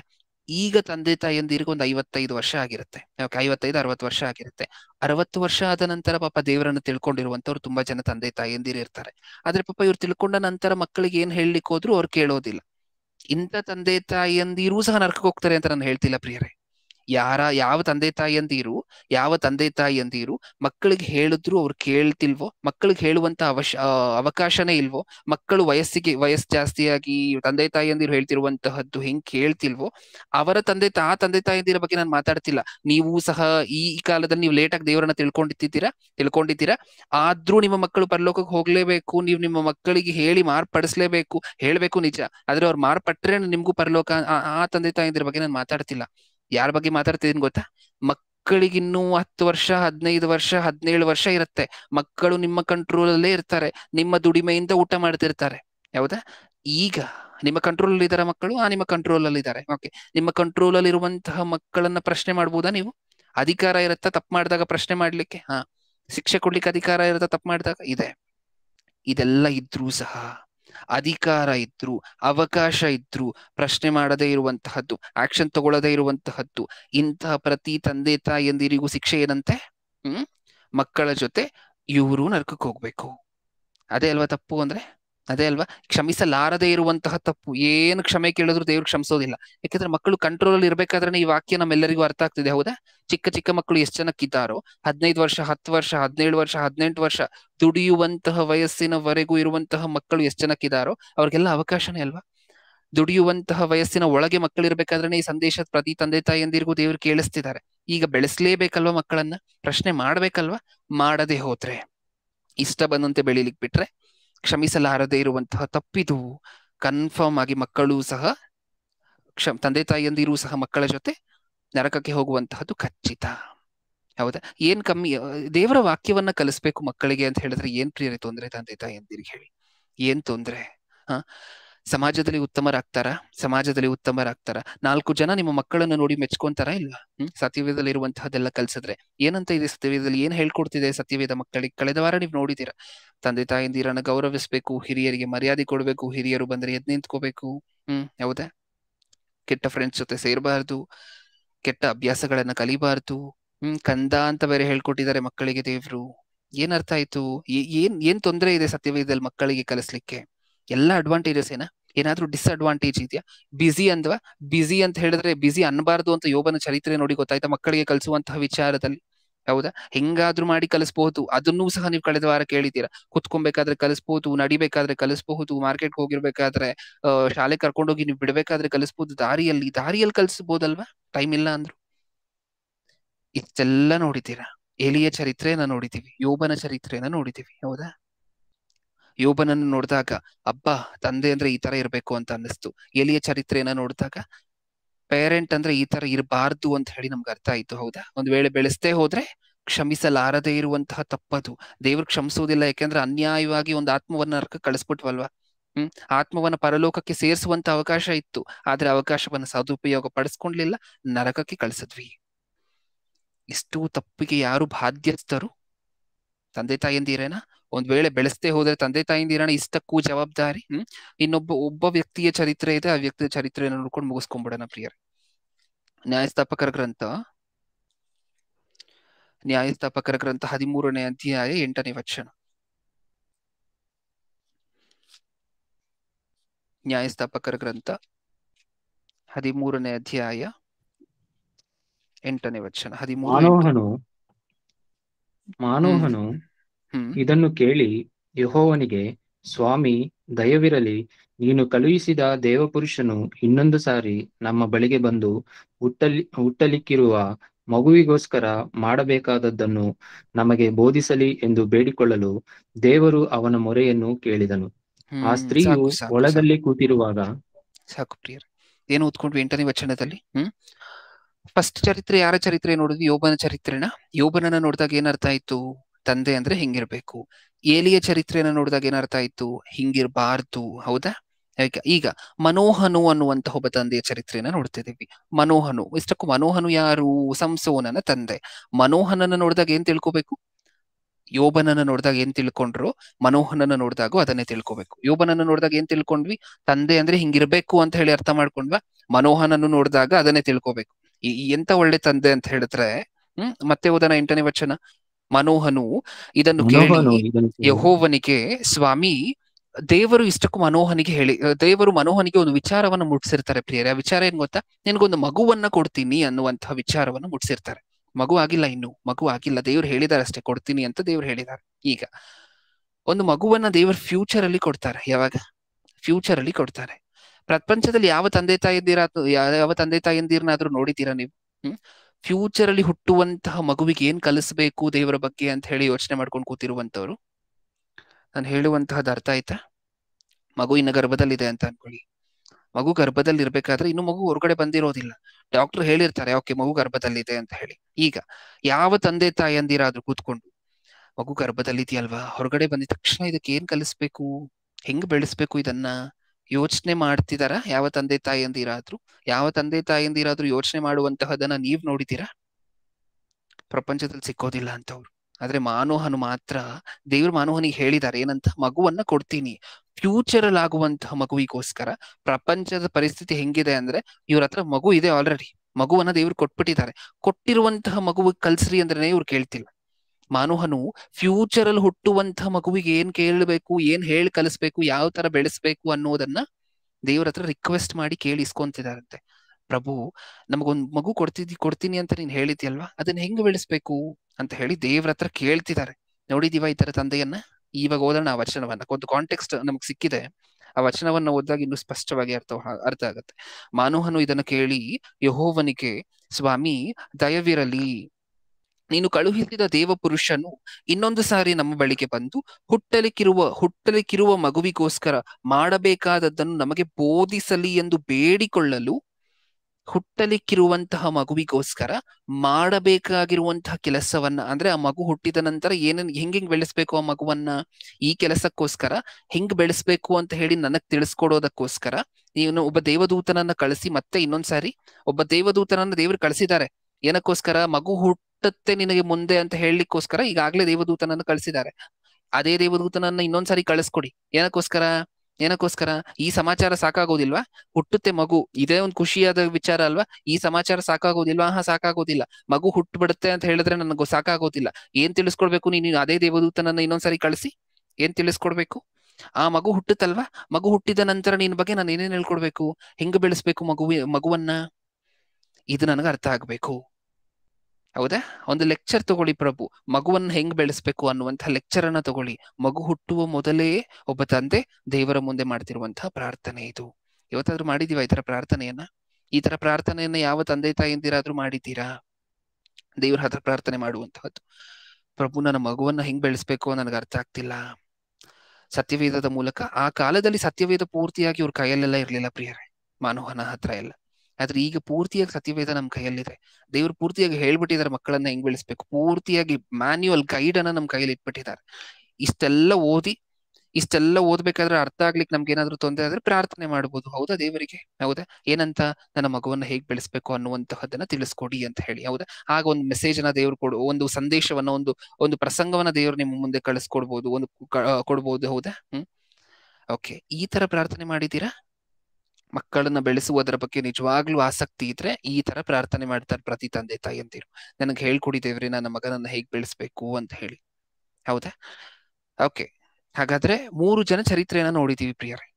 ಯೋಬನ ಚರಿತ್ರೆ ಇದ್ರೆ ಈ ತರ ತಂದೆ ಆಗಿರ್ಬೇಕು, ಮಾನೋಹನ ಚರಿತ್ರೆ ಇದ್ರೆ ಈ ತರ ತಂದೆ ಆಗಿರ್ಬೇಕು, ಏಲಿಯ ಚರಿತ್ರೆ ನಿಜವಾಗ್ಲೂ ಈ ತರ ತಂದೆ ಆಗ್ಲೇಬಾರ್ದು. ಯಾಕಂದ್ರೆ ದೇವರ ಕಡೆಯಿಂದ ಶಿಕ್ಷೆಗೊಳಗಾಗುವಂತಹ, ಪ್ರಪ್ರಥಮವಾಗಿ ಶಿಕ್ಷೆಗೊಳಗಾಗುವಂತವ್ರಂದ್ರೆ ಏಲಿಯ ತರದವ್ರೆ. ಯಾಕೆ ನೀವು ಸಹ ನರಕಕ್ಕೆ ಹೋಗಿ ಮಕ್ಕಳನ್ನೂ ಸಹ ನರಕಕ್ಕೆ ಕಳ್ಕೊಂಡು ಹೋಗುವಂತಹ ತಪ್ಪಲ್ವಾ? ಓಕೆ, ಸಂದೇಶ ಮುಗೀತು. ಸಂದೇಶದಿಂದ ನಮ್ಗೇನರ್ಥ ಆಯ್ತು? ನಾವು ಆಲೋಚನೆ ಮಾಡಿದ್ದು ಇವತ್ತಿಗೆ ಸಂದೇಶ ಮುಗಿಯುತ್ತೆ ಪ್ರಿಯರೇ. ಎರಡು ಭಾಗ ಇತ್ತು ಈ ಸಂದೇಶದಲ್ಲಿ. ಇಷ್ಟಕ್ಕೂ ಕಳೆದ ವಾರ ಮೊದಲನೇ ಭಾಗವನ್ನು ಶುರು ಮಾಡಿದ್ವಿ. ಅಂಶದ ಹೆಸರು ಮಕ್ಕಳ ಬೆಳವಣಿಗೆ, ಮೊದಲನೇ ಭಾಗ ಕಳೆದ ವಾರ ನಾವು ನೋಡಿದ್ದು. ಅದ್ರಲ್ಲಿ ಏನೇನಿತ್ತು ಇಷ್ಟಕ್ಕೂ? ಸತ್ಯವೇದದಲ್ಲಿ ಮಕ್ಕಳಿಗೆ ಬೇಕಾಗಿರುವಂತಹದ್ದು ಏನೇನಿದೆ ಅಂತ ಸಂಪೂರ್ಣವಾಗಿ ನೋಡಿದೀವ. ಅಣ್ಣ ಹೇಳಿದ ಹಾಗೆ ಅದು ಯೂಟ್ಯೂಬ್ ಅಲ್ಲೂ ಸಹ ಅಪ್ಲೋಡ್ ಆಗಿದೆ. ನೋಡದೇ ಇರುವಂತಹವರು ಮೊದಲನೇ ಭಾಗವನ್ನು ಸಹ ನೋಡ್ಲಿಕ್ಕೆ ಅವಕಾಶನೂ ಸಹ ಮಾಡಿಕೊಟ್ಟಿದ್ದಾರೆ ದೇವರ ಕೃಪೆಯಿಂದ. ಓಕೆ, ಹಾಗಾದ್ರೆ ಮೊದಲನೇ ಭಾಗದಲ್ಲಿ ಸತ್ಯವೇದವನ್ನ ಕಲಿಸಿದ್ರೆ ಮಕ್ಕಳಿಗೆ ಏನೇನೆಲ್ಲ ಅನುಕೂಲ ಆಗುತ್ತೆ. ಅವ್ರು ಗೌರವ ಕೊಡೋದು ಕಲಿತಾರೆ, ವಿಧೇಯರಾಗಿರುವಂತಹದ್ದು ಕಲಿತಾರೆ, ಕೆಟ್ಟ ಸಹವಾಸಕ್ಕೆ ಹೋಗೋದಿಲ್ಲ, ಕೆಟ್ಟದ್ದನ್ನ ಕಲಿಯೋದಿಲ್ಲ, ತಿರುಗೂ ಸಹ ನೋಡೋದಿಲ್ಲ. ಇದನ್ನೆಲ್ಲ ನೋಡಿದ್ವಿ, ಹೌದಾ? ಕೊನೆಯಲ್ಲಿ ಇನ್ನೊಂದೇ ಒಂದು ವಚನ ತೋರಿಸ್ಬೇಕು ಅಂತ ಇದೆ ಪ್ರಿಯರೇ. ಯಾಕೆಂದ್ರೆ ಕಳೆದ ವಾರ ನಾವು ನೋಡಿದ್ರಲ್ಲಿ ಒಂದೇ ಒಂದು ಮಿಸ್ ಆಗಿತ್ತು. ಮಕ್ಕಳಿಗೆ ಬೇಕಾಗಿರುವಂತಹದ್ದು ಸತ್ಯವೇದದಲ್ಲಿ ಏನೇನಿದೆ ಅಂತ ಹೇಳಿ ನಾವು ನೋಡಿದ್ವಿ. ಏನೇನಿದೆ ಅಂತ ಹೇಳಿ ನೋಡಿದ್ವಿ. ಅವ್ರು ಗೌರವ ಕೊಡುವಂತಹದ್ದು ಕಲಿತಾರ, ವಿಧೇಯರಾಗಿರುವಂತಹದನ್ನ ಕಲಿತಾರ. ಓಕೆ, ಗೌರವ ಕೊಡುವಂತಹದ್ದು, ವಿಧೇಯರಾಗಿರುವಂತಹದ್ದು, ಕೆಟ್ಟದರ ತಂಟೆಗೆ ಹೋಗದೇ ಇರುವಂತಹದ್ದು, ಕೆಟ್ಟ ಸಹವಾಸದಲ್ಲಿ ಸೇರದೇ ಇರುವಂತಹದ್ದು, ದೇವರಿಗೂ ತಂದೆ ತಾಯಂದಿರಿಗೂ ಭಯಭಕ್ತಿಯುಳ್ಳವರಾಗಿ ಜೀವನ ಮಾಡುವಂತಹದ್ದು, ಜನರ ಹತ್ರ ಹೆಸರು ತಗೊಳ್ಳುವಂತಹದ್ದು, ಇದೆಲ್ಲ ಕಲಿತಾರೆ ಅಂತ ಹೇಳಿ ನೀವು ನೋಡಿದ್ರಿ ಕಳೆದ ವಾರ. ಅದೇ ಸತ್ಯವೇದದಲ್ಲಿ ಮಕ್ಕಳಿಗೆ ಬೇಕಾಗಿರುವಂತಹ ಇನ್ನೊಂದು ಪ್ರೈಮ್ ಪಾಯಿಂಟ್ ಇದೆ, ಅತ್ಯಂತ ಇಂಪಾರ್ಟೆಂಟ್ ಪಾಯಿಂಟ್. ಏನ್ ಗೊತ್ತಾದು? ತುಂಬಾ ತಂದೆ ತಾಯಂದಿರು ಈ ಕಷ್ಟವನ್ನ ಫೇಸ್ ಮಾಡ್ತಿರ್ತಾರೆ. ಬ್ರದರ್, ಚಿಕ್ಕ ವಯಸ್ಸಿನಿಂದ ಮಗನನ್ನ ಎಷ್ಟೋ ಚೆನ್ನಾಗಿ ಬೆಳೆಸ್ಕೊಂಬಂದೆ, ತುಂಬಾ ಮುದ್ದಾಗಿ ಬೆಳೆಸ್ಕೊಂಬಂದೆ. ಅದ್ರ ದೊಡ್ಡವನಾದ್ಮೇಲೆ ಏನ್ ಮಾಡ್ದ ಗೊತ್ತಾ? ಪ್ರೀತಿ ಅನ್ನುವಂತ ಹೆಸರಲ್ಲಿ ಬಿತ್ತು, ಪ್ರೀತಿ ಅನ್ನುವಂತ ಒಂದು ಮಾಯೆಯಲ್ಲಿ ಬಿತ್ತು ತನ್ನ ಜೀವನವನ್ನ ಹಾಳು ಮಾಡ್ಕೊಂಡ್ಬಿಟ್ಟ ಬ್ರದರ್. ಹೌದಾ? ಪ್ರೀತಿ ಅನ್ನುವಂತ ಹೆಸರಲ್ಲಿ ಲವ್, ಪ್ರಪಂಚ ಕೊಟ್ಟಿರುವಂತ ಹೆಸರು ಅದಕ್ಕೆ ಲವ್, ಹೌದಾ? ಈಗ ಲವ್ ಅಲ್ಲಿ ಬಿದ್ದು ಪ್ರಪಂಚದ ಲವ್, ದೇವರ ಪ್ರೀತಿ ಅಲ್ಲ, ದೇವರ ಪ್ರೀತಿ ಶುದ್ಧವಾಗಿರುವಂತಹದ್ದು ಅಂತ ಹೇಳಿ ನಮ್ಮೆಲ್ಲರಿಗೂ ಗೊತ್ತು. ಪ್ರಪಂಚ ಅಟ್ರಾಕ್ಷನ್ಗೆ, ಆಕರ್ಷಣೆಗೆ ಒಂದು ಹೆಸರನ್ನ ಕೊಟ್ಕೊಂಡ್ಬಿಟ್ಟಿದೆ. ಏನದು? ಪ್ರೀತಿ. ಓಕೆ, ಏನಾಯ್ತಮ್ಮ? ನನ್ನ ಮಗ ಸೂಸೈಡ್ ಮಾಡ್ಕೊಂಡ ಅಂತ ಒಬ್ಬ ತಾಯಿ. ಏನಕ್ಕೋಸ್ಕರ ಸೂಸೈಡ್ ಮಾಡ್ಕೊಂಡ? ಲವ್ ಅಲ್ಲಿ ಅಲ್ಲ, ಒಂದು ಹುಡುಗಿಯನ್ನ ಲವ್ ಮಾಡ್ತಿದ್ದ. ಯಾವಾಗ ಇದಾಗೋದಿಲ್ಲ ಅಂತ ಹೇಳಿ ಗೊತ್ತಾಯ್ತು, ಆಗ ಸೂಸೈಡ್ ಮಾಡ್ಕೊಂಡ. ರೀಸೆಂಟ್ ಆಗಿ ಪ್ರಪಂಚದಲ್ಲಿ ಏನೇನ್ ನಡೀತಿದೆ ಗೊತ್ತಾ ಪ್ರಿಯರ? ನ್ಯೂಸ್ ಅಲ್ಲಿ ಒಬ್ಬ ಹುಡುಗ ಇನ್ನೊಬ್ಬ ಹುಡುಗನನ್ನ ಕೊಲೆ ಮಾಡಿದ್ದಾನೆ. ಏನಕ್ಕೋಸ್ಕರ ಅಂತ ಹೇಳಿದ್ರೆ ಒಬ್ಬ ಹುಡುಗಿಗೋಸ್ಕರ. ಈ ಹುಡುಗಿ ಎಲ್ಲಿ ತನ್ನನ್ನ ಪ್ರೀತಿಸ್ಬಿಟ್ಟು ನನ್ನನ್ನ ಪ್ರೀತಿಸೋದಿಲ್ಲೋ, ಇನ್ನೊಬ್ಬ ಹುಡುಗನನ್ನ ಪ್ರೀತಿಸಿ ನನ್ನನ್ನ ಪ್ರೀತಿಸೋದಿಲ್ಲೋ ಅಂತ ಹೇಳಿ ಆ ಹುಡುಗನನ್ನ ಕೊಲೆ ಮಾಡಿದ. ಏನಕ್ಕೋಸ್ಕರ? ಪ್ರೀತಿನ. ಎಷ್ಟು ಜನ ತನ್ನ ಪ್ರಾಣವನ್ನು ಕಳ್ಕೊಂಡು ಪಕ್ಕದಲ್ಲಿರುವಂತಹ ವ್ಯಕ್ತಿಯ ಪ್ರಾಣವನ್ನು ಸಹ ತೆಗೆದಿದ್ದಾರೆ ಗೊತ್ತಾ ಪ್ರೀತಿಗೆ? ಹೌದಾ? ಪ್ರೀತಿ ಅನ್ನುವಂತಹದ್ದು ನಿಜವಾಗ್ಲೂ ಮಾಯೇನಾ? ಈ ಪ್ರೀತಿಗೋಸ್ಕರ ನಾನು ಏನ್ ಬೇಕಾದ್ರೂ ಮಾಡ್ತೀನಿ ಅಂತಾರೆ ಪ್ರಾರಂಭದಲ್ಲಿ. ಒಬ್ಬ ತಂದೆ ತಾಯಿಯಂದಿರು ಮಾಡುವಂತ, ತುಂಬಾ ಜನ ತಂದೆ ತಾಯಿಯಂದಿರು ಯವ್ವನ ವಯಸ್ಸಿಗೆ ಬಂದಿರ್ಬೇಕಾದ್ರೆ, ಯವ್ವನ ವಯಸ್ಸಲ್ಲಿರ್ಬೇಕಾದ್ರೆ, ಮಕ್ಕಳಿರ್ಬೇಕಾದ್ರೆ ಆ ಮಕ್ಕಳ ಬಗ್ಗೆ ಮಾಡುವಂತಹ ಕಂಪ್ಲೇಂಟ್ ಇದೆ. ಏನದು? ಚೆನ್ನಾಗಿದ್ದ ನಮ್ಮ ಹುಡುಗ ಒಳ್ಳೆಯವನೇ, ಅದರ ಪ್ರೀತಿ ಅನ್ನುವಂತಹ ಮಾಯೆಯಲ್ಲಿ ಬಿದ್ದು ಹಾಳಾಗೋದಾ? ನೀವ್ ಯೋಚನೆ ಮಾಡಿ ನೋಡಿ. ಅಂದ್ರೆ ತಂದೆ ತಾಯಿಯಂದಿರು, ನಿಮ್ಮ ಮಕ್ಕಳು ಅಂದ್ರೆ ಸಮಾಜದ ಬಗ್ಗೆ ಮಾತಾಡ್ತಿದ್ದೀನಿ, ಮತ್ತೆ ನೆನ್ಪಿಟ್ಕೋಬೇಕು, ಇಲ್ಲಿರುವಂತವ್ರಿಗೆ ಅಡ್ರೆಸ್ ಮಾಡ್ತಿದ್ದಾರೆ ಅನ್ನುವಂತಹದೆಲ್ಲ ಪ್ರಿಯ, ಖಂಡಿತವಾಗ್ಲೂ ಸಹ. ಓಕೆ, ಒಬ್ಬ ಮಗ ಯವ್ವನ ವಯಸ್ಸಿಗೆ ಬಂದ ನಂತರ ಪ್ರೀತಿ ಅನ್ನುವಂತಹ ಮಾಯೆಯಲ್ಲಿ ಬಿದ್ದು ತಂದೆ ತಾಯಂದಿರನ್ನ ತಿರಸ್ಕಾರ ಮಾಡಿ, ತಂದೆ ತಾಯಂದಿರನ್ನ ನೋಡ್ಕೊಳ್ದೆ, ಹೌದಾ, ಅವು ಪ್ರೀತಿಗೋಸ್ಕರ ಇನ್ನೊಬ್ಬ ಏನ್ ಬೇಕಾದ್ರೂ ಮಾಡಿ, ಒಂದು ತಪ್ಪನ್ನ ಬೇಕಾದ್ರೂ ಮಾಡಿ, ಪ್ರೀತಿಗೋಸ್ಕರ ಒಂದು ತಪ್ಪು ಕೆಲಸ ಅಂತ ಗೊತ್ತಿದ್ರು ತಪ್ಪನ್ನ ಮಾಡಿ ಪ್ರೀತಿಯ ಹೆಸರಿಗೆ ಜೈಲ್ಗೆ ಹೋದಂತವ್ರು ಇದ್ದಾರೆ, ಪ್ರೀತಿಯ ಹೆಸರಿಗೆ ತನ್ನ ಪ್ರಾಣ ತಾನೇ ಕಳ್ಕೊಂಡವರು ಇದ್ದಾರೆ, ಪಕ್ಕದ ವ್ಯಕ್ತಿಯ ಪ್ರಾಣ ತೆಗ್ದಿರುವಂತವ್ರು ಇದ್ದಾರೆ. ಈ ಹಂತಕ್ಕೆ ಬಂದು ನಿಂತ್ಕೋಬೇಕಾದ್ರೆ ಒಬ್ಬ ಮಗ ಚಿಕ್ಕ ವಯಸ್ಸಲ್ಲಿ ತಂದೆ ತಾಯಂದಿರು ಪ್ರೀತಿ, ಈ ತರ ಪ್ರಪಂಚದಲ್ಲಿ ಪ್ರೀತಿ ಅನ್ನುವಂತ ಒಂದು ಹೆಸರಿದೆ, ಇದರ ಹಿಂದೆ ಯಾವತ್ತೂ ಸಹ ಬೀಳಬಾರ್ದು, ಇದರ ಹಿಂದೆ ಬಿದ್ರೆ ನೀನ್ ಏನ್ ಬೇಕಾದ್ರೂ ಮಾಡ್ಲಿಕ್ಕೆ ಹೊರಟೋ ರೆಡಿ ಆಗೋಗ್ತೀಯ, ಇದನ್ನ ಹೇಳ್ಕೊಟ್ಟಿಲ್ವಾ? ನೀವ್ ಯೋಚನೆ ಮಾಡಿ ನೋಡಿ. ಒಬ್ಬ ತಂದೆ ತನ್ನ ಮಗನನ್ನ ಕೂರಿಸ್ಕೊಂಡು, ಲೋಕಕ್ಕೆ ಸಂಬಂಧಪಟ್ಟಂತಹ ತಂದೆ ನೀವೇ, ನಿಮ್ಮ ಮಕ್ಕಳನ್ನ ಕೂರಿಸ್ಕೊಂಡು ಯಾವತ್ತೂ ಸಹ ಈ ಮಾಯೆಯಲ್ಲಿ ಬೀಳಬಾರ್ದು. ನೀವು ಈ ಮಾಯೆಯಲ್ಲಿ ಬೀಳಬಾರ್ದು. ಈ ಮಾಯೆಯಲ್ಲಿ ಬಿದ್ದರೆ ತಂದೆ ತಾಯಂದಿರಾದಂತಹ ನಮ್ಮನ್ನ ತಿರಸ್ಕಾರ ಮಾಡ್ತೀರಾ, ದೇವ್ರಿಗೆ ದೂರ ಆಗ್ತೀರಾ, ಪ್ರಪಂಚಕ್ಕೆ ಇಷ್ಟ ಆಗೋದಿ, ಈ ತರ ಎಲ್ಲ ಕುತ್ಕೊಂಡು ಹೇಳಿದ್ರೆ ಯಾವತ್ತಾದ್ರೂ ಹೇಳಲಿಕ್ಕಾಗತ್ತಾ? ಹೋಗ್ಲಿ, ಒಬ್ಬ ತಂದೆ ತನ್ನ ಮಗನನ್ನ ಕೂರಿಸ್ಕೊಂಡು ಈ ಮಾತೆಲ್ಲ ಹೇಳಲಿಕ್ಕಾಗತ್ತಾ? ಹೌದಾ? ಒಬ್ಬ ಹುಡುಗನಿಗೆ ನೀವು ಒಬ್ಬ ಹುಡುಗಿಯ ಹಿಂದೆ ನೀವು ಬೀಳ್ಬಾರ್ದು, ಒಬ್ಬ ಹುಡುಗಿಯನ್ನ ಕೂರಿಸ್ಕೊಂಡು ತಂದೆ ತಾಯಿಯಂದಿರು ಯಾವತ್ತೂ ಸಹ ಈ ತರ ಜನರ ಹಿಂದೆ ನೀನ್ ಬೀಳ್ಬಾರ್ದು, ಈ ಮಾಯೆಗೆ ನೀನ್ ಒಳಗಾಗ್ಬಾರ್ದು, ಈ ತರ ಯಾವತ್ತಾದ್ರೂ ಕೂರಿಸ್ಕೊಂಡು ಹೇಳಿದ್ದೀರಾ? ಹೇಳಲಿಕ್ಕಾಗತ್ತಾ? ಹೋಗ್ಲಿ, ಆಗತ್ತಾ? ಆಗೋದಿಲ್ಲ. ಅದಕ್ಕೆ ಚಿಕ್ಕ ಮಕ್ಕಳು ಎಲ್ಲಾ ವಿಚಾರದಲ್ಲೂ ಪರ್ಫೆಕ್ಟ್ ಆಗೇ ಇರ್ತಾರೆ ಯವ್ವನ ಕಾಲಕ್ಕೆ ಬರುವವರೆಗೂ, ಆದ್ರೆ ಈ ವಿಚಾರದಲ್ಲೂ ತಪ್ತಾರೆ, ಪ್ರೀತಿಯ ವಿಚಾರದಲ್ಲಿ, ಹೌದಾ? ಕೊನೆಗೆ ಅದರಿಂದ ಬೀಳ್ತಾರೆ, ಅದರಿಂದ ಇಷ್ಟ ದಿನ ಮಾಡದೇ ಇರುವಂತಹ ತಪ್ಪುಗಳನ್ನೆಲ್ಲ ಮಾಡ್ಲಿಕ್ಕೆ ಶುರು ಮಾಡ್ತಾರೆ. ಏನೋ ಒಂದು ಡಿಸಪಾಯಿಂಟ್ಮೆಂಟ್ ಆಯ್ತು ಅಂತ ಹೇಳಿ ಮದ್ಯಪಾನಕ್ಕೆ ಬಲಿಯಾಗ್ತಾರೆ. ದೇವರು ಅದನ್ನು ಹೇಳ್ಕೊಟ್ಟಿದ್ದಾರೆ ಪ್ರಿಯರ ಸತ್ಯವೇದದಲ್ಲಿ. ಮಕ್ಕಳಿಗೆ ಸತ್ಯವೇದವನ್ನು ಕಲಿಸೋದ್ರಿಂದ ಏನೇನ್ ಅಡ್ವಾಂಟೇಜಸ್ ಅಂತ ಕಳೆದ ವಾರ ನೀವು ನೋಡಿದ್ರ. ಅದಕ್ಕೆ ಇದನ್ನು ಆಡ್ ಮಾಡ್ಕೊಳ್ಳಿ. ಪ್ರೀತಿಯ ಮಾಯೆಯಲ್ಲಿ ನೀವು ಬೀಳ್ಬಾರ್ದು. ಪ್ರೀತಿ ಅಂದ್ರೆ ನಿಜವಾದ ಪ್ರೀತಿ ಅಲ್ಲ. ನಾನು ಹೇಳುವಂತಹದ್ದು ನಿಮ್ಗೆ ಅರ್ಥ ಆಯ್ತಲ್ವಾ? ಈ ಆಕರ್ಷಣೆ, ಇದಕ್ಕೆ ಆಕರ್ಷಣೆ ಅಂತ ಹೇಳಿ ಹೆಸರು ಕೊಡ್ಬೋದು. ಓಕೆ, ಒಬ್ಬ ವ್ಯಕ್ತಿ ಇನ್ನೊಬ್ಬ ವ್ಯಕ್ತಿಯನ್ನು ನೋಡಿ ಇಷ್ಟಪಡುವಂತಹದ್ದು, ಅದಕ್ಕೋಸ್ಕರ ಏನ್ ಬೇಕಾದ್ರೂ ಮಾಡ್ಲಿಕ್ಕೆ ರೆಡಿ ಆಗುವಂತಹದ್ದು. ಈ ಮಾಯೆಯಲ್ಲಿ ಬೀಳ್ಬಾರ್ದು. ಈ ಇನ್ಸ್ಟ್ರಕ್ಷನ್ ಕೂಡ ಈ ಈ ಎಚ್ಚರಿಕೆಯನ್ನು ಸಹ ದೇವರು ಮುಂಚೆನೆ ಕೊಟ್ಟಿದ್ದಾರೆ. ಜ್ಞಾನೋಕ್ತಿಗಳನ್ನ ಓಪನ್ ಮಾಡ್ತೀರಾ, ಕೊನೆಯ ರೆಫರೆನ್ಸ್ ಇದು. ಜ್ಞಾನೋಕ್ತಿಗಳು 6ನೇ ಅಧ್ಯಾಯ 25ನೇ ವಚನ, 24ನೇ ವಚನದಿಂದ ಓದೋಣ. 6ನೇ ಅಧ್ಯಾಯ 24ನೇ ವಚನ. ಅದು ಕೆಟ್ಟ ಹೆಂಗಸಿನಿಂದಲೂ ಪರಸ್ತ್ರೀಯ ನಾಲಿಗೆಯ ಸಿಹಿ ನುಡಿಯಿಂದಲೂ ನಿನ್ನನ್ನು ರಕ್ಷಿಸತಕ್ಕದ್ದಾಗಿದೆ. ನಿನ್ನ ಹೃದಯವು ಅದು ಕೆಟ್ಟ ಹೆಂಗಸಿನಿಂದಲೂ ಓದಿ ಪ್ರಿಯರೇ. ಅದು ಕೆಟ್ಟ ಹೆಂಗಸಿನಿಂದಲೂ ಪರಸ್ತ್ರೀಯ ನಾಲಿಗೆಯ ಸಿಹಿ ನುಡಿಯಿಂದಲೂ ನಿನ್ನನ್ನು ರಕ್ಷಿಸತಕ್ಕದ್ದಾಗಿದೆ. ನಿನ್ನ ಹೃದಯವು ಅವಳ ಬೆಡಗನ್ನು ಮೋಹಿಸದಿರಲಿ. ಅವಳು ತನ್ನ ಕನುರೆಪ್ಪೆಗಳಿಂದ ನಿನ್ನನ್ನು ವಶಮಾಡಿಕೊಂಡಾಳು. ನೋಡಿಕೋ. ಸಾಕು ಸಾಕು ಸಾಕು. ತುಂಬಾ ಜನ ಅಂತ ಅನ್ಕೊಂಡಿರ್ತಾರೆ ಇಲ್ಲಿ ಏನು ಇಲ್ಲಿ ಜ್ಞಾನೋಕ್ತಿಗಳಲ್ಲಿ ಮಾತಾಡಿರುವಂತಹದ್ದು ವೇಶ್ಯ ಸ್ತ್ರೀಯ ಬಗ್ಗೆ ಅಂತ. ಖಂಡಿತವಾಗ್ಲೂ ಅಲ್ಲ, ಖಂಡಿತವಾಗ್ಲೂ ಅಲ್ಲ. ಒಬ್ಬನು ಕ್ರಮವಾಗಿ ಆಚಾರ ತಪ್ಪಿ ನಡೀತಿದ್ದಾನೆ ಅಂತ ಹೇಳಿದ್ರೆ, ಒಬ್ಬಳು ಕ್ರಮ ತಪ್ಪಿ ಆಚರಣೆ ತಪ್ಪಿ ನಡೀತಿದ್ದಾರೆ ಅಂತ ಹೇಳಿದ್ರೆ ಅದಕ್ಕೆ ಅರ್ಥ ಏನು? ಇವರೆಲ್ಲ ಇದೇ ಕ್ಯಾಟಗರಿಯ ಕೆಳಗಡೆ ಬರುವಂತವ್ರೇನ? ಈಗ ದೇವ್ರು ಕೊಡ್ತಿರುವಂತ ಎಚ್ಚರಿಕೆ ಗೊತ್ತಾ? ಎಚ್ಚರಿಕೆ ಏನಂತೆ? ತುಂಬಾ ಜನ ಈ ಪ್ರೀತಿಯ ಮಾಯೆಯಲ್ಲಿ ಲವಲ್ ಬಿದ್ದಿರುವಂತವ್ರು ತುಂಬಾ ಜನರನ್ನ ನೀವು ನೋಡಿ, ಈ ವ್ಯಾಲೆಂಟೈನ್ಸ್ ಡೇ ಅಲ್ಲಿ ಇಂಟರ್ವ್ಯೂಗಳು ಅದು ಇದು ಮಾಡ್ತಿರ್ತಾರೆ ರೋಡ್ ಸೈಡ್ ಅಲ್ಲಿ. ನೀನ್ ಹೆಂಗೆ ಪ್ರೀತಿಯಲ್ಲಿ ಬಿದ್ದೆ ಅಂತ ಹೇಳಿ ಒಬ್ಬ ಹುಡುಗಿಯನ್ನ ಕೇಳಿ, ಒಬ್ಬ ಹುಡುಗನನ್ನ ಕೇಳಿ ನೋಡಿ, ಏನಂತಾನೆ ಗೊತ್ತಾ? ಈಕೆಯ ಕಣ್ಣನ್ನ ನೋಡ್ದೆ, ತುಂಬಾ ಸುಂದರವಾಗಿ ನನ್ನ ಕಂಡು, ಈಕೆಯ ಕಣ್ಣಿನ ಮೂಲಕ ಪ್ರೀತಿಯಲ್ಲಿ ಬಿದ್ದೆ. ಅಂದ್ರೆ ಕಣ್ಣನ್ನ ನೋಡಿ ಪ್ರೀತಿಯಲ್ಲಿ ಬಿದ್ದ. ಈ ಈ ಕಡೆ ಬಂದು ಹುಡುಗನನ್ನ ಕೇಳಿ ನೋಡಿ, ಮತ್ತೆ ಹುಡುಗಿ ಹತ್ರ ಹೋಗಿ ಕೇಳಿ ನೋಡಿ, ಇವ್ರಿಬ್ಬರನ್ನ ಕೇಳಿ ನೋಡಿ, ನೀವು ಒಬ್ಬರನ್ನೊಬ್ರು ಹೆಂಗ್ ಪ್ರೀತಿ ಮಾಡ್ಕೊಂಡ್ರಿ. ತುಂಬಾ ಚೆನ್ನಾಗಿ ಮಾತಾಡ್ತಿದ್ರು ಇವ್ರ ಮಾತನ್ನ ನೋಡಿ ನಾನು ಪ್ರೀತಿಯಲ್ಲಿ ಬಿದ್ದೆ. ಕಣ್ಣನ್ನ ನೋಡಿ ಪ್ರೀತಿಯಲ್ಲಿ ಬಿದ್ದ. ಈ ಕೆಲಸ ಯಾವತ್ತೂ ಆಗಬಾರ್ದು ಅಂತ ಹೇಳಿ ಯವ್ವನ ವಯಸ್ಸಿಗೆ ಬಂದಂತಹ ಮಕ್ಕಳು ಈ ತರ ವಿಚಾರಕ್ಕೆ ಬಲಿಯಾಗೋಗ್ಬಾರ್ದು, ತನ್ನ ಪ್ರಾಣವನ್ನು ಕಳ್ಕೊಳ್ಳುವಂತಹ ಮಟ್ಟಕ್ಕೆ ಬಂದ್ಬಿಡ್ತಾರೆ. ಹೌದಾ ಇಲ್ವಾ? ಆ ಟೈಮ್ ಬರಬಾರ್ದು ಅಂತ ಹೇಳಿ ನಿಮ್ಮ ಮಕ್ಕಳಿಗೆ ಸತ್ಯವೇದವನ್ನ ಕಲ್ಸಿದ್ರೆ, ದೇವರ ಸತ್ಯವೇದದ ಮೂಲಕ ಚಿಕ್ಕ ವಯಸ್ಸಿನಿಂದ ಏನ್ ಟ್ರೈನ್ ಮಾಡ್ತಿದ್ರು ಗೊತ್ತಾ? ಏನ್ ಟ್ರೈನ್ ಮಾಡ್ತಿದ್ರಂತೆ? ಕಣ್ಣನ್ನ ನೋಡಿ ಪ್ರೀತಿಯಲ್ಲಿ ಬಿದ್ದೆ ಅಂತ ಹೇಳುವಂತವ್ರು ತುಂಬಾ ಜನ, ಅವ್ರು ಆಡುವಂತಹ ಮಾತನ್ನ ನೋಡಿ ನಾನು ಪ್ರೀತಿಯಲ್ಲಿ ಬಿದ್ದೆ ಅಂತ ಹೇಳುವಂತವ್ರು ತುಂಬಾ ಜನ. ಅದಕ್ಕೋಸ್ಕರ ದೇವ್ರು ಏನ್ ಇನ್ಸ್ಟ್ರಕ್ಷನ್ ಕೊಟ್ಟಿದ್ದಾರೆ 24ನೇ ವಚನದಿಂದ, ಅದು ನಿಜವಾಗ್ಲೂ ಸತ್ಯವೇದವನ್ನ ಮಕ್ಕಳಿಗೆ ಕಲಿಸ್ಕೊಟ್ರೆ, ಇದ್ರಲ್ಲಿರುವಂತಹ ವಾಕ್ಯಗಳು, ಇದ್ರಲ್ಲಿರುವಂತಹ ಬೋಧನೆ, ಅದು ಕೆಟ್ಟ ಹೆಂಗಸಿನಿಂದಲೂ ಪರಸ್ತ್ರೀಯ ನಾಲಿಗೆಯ ಸಿಹಿ ನುಡಿ ನೋಡಿನೇ ಅಲ್ವಾ ಪ್ರೀತಿಯಲ್ಲಿ ಬಿದ್ದಿತ್ತು. ದೇವ್ರು ಕೊಡ್ತಿರುವಂತ ಇನ್ಸ್ಟ್ರಕ್ಷನ್ ಏನು? ಚಿಕ್ಕ ವಯಸ್ಸಿನಿಂದಲೇ ಹೇಳ್ಕೊಡ್ತಿದ್ರು ದೇವ್ರು.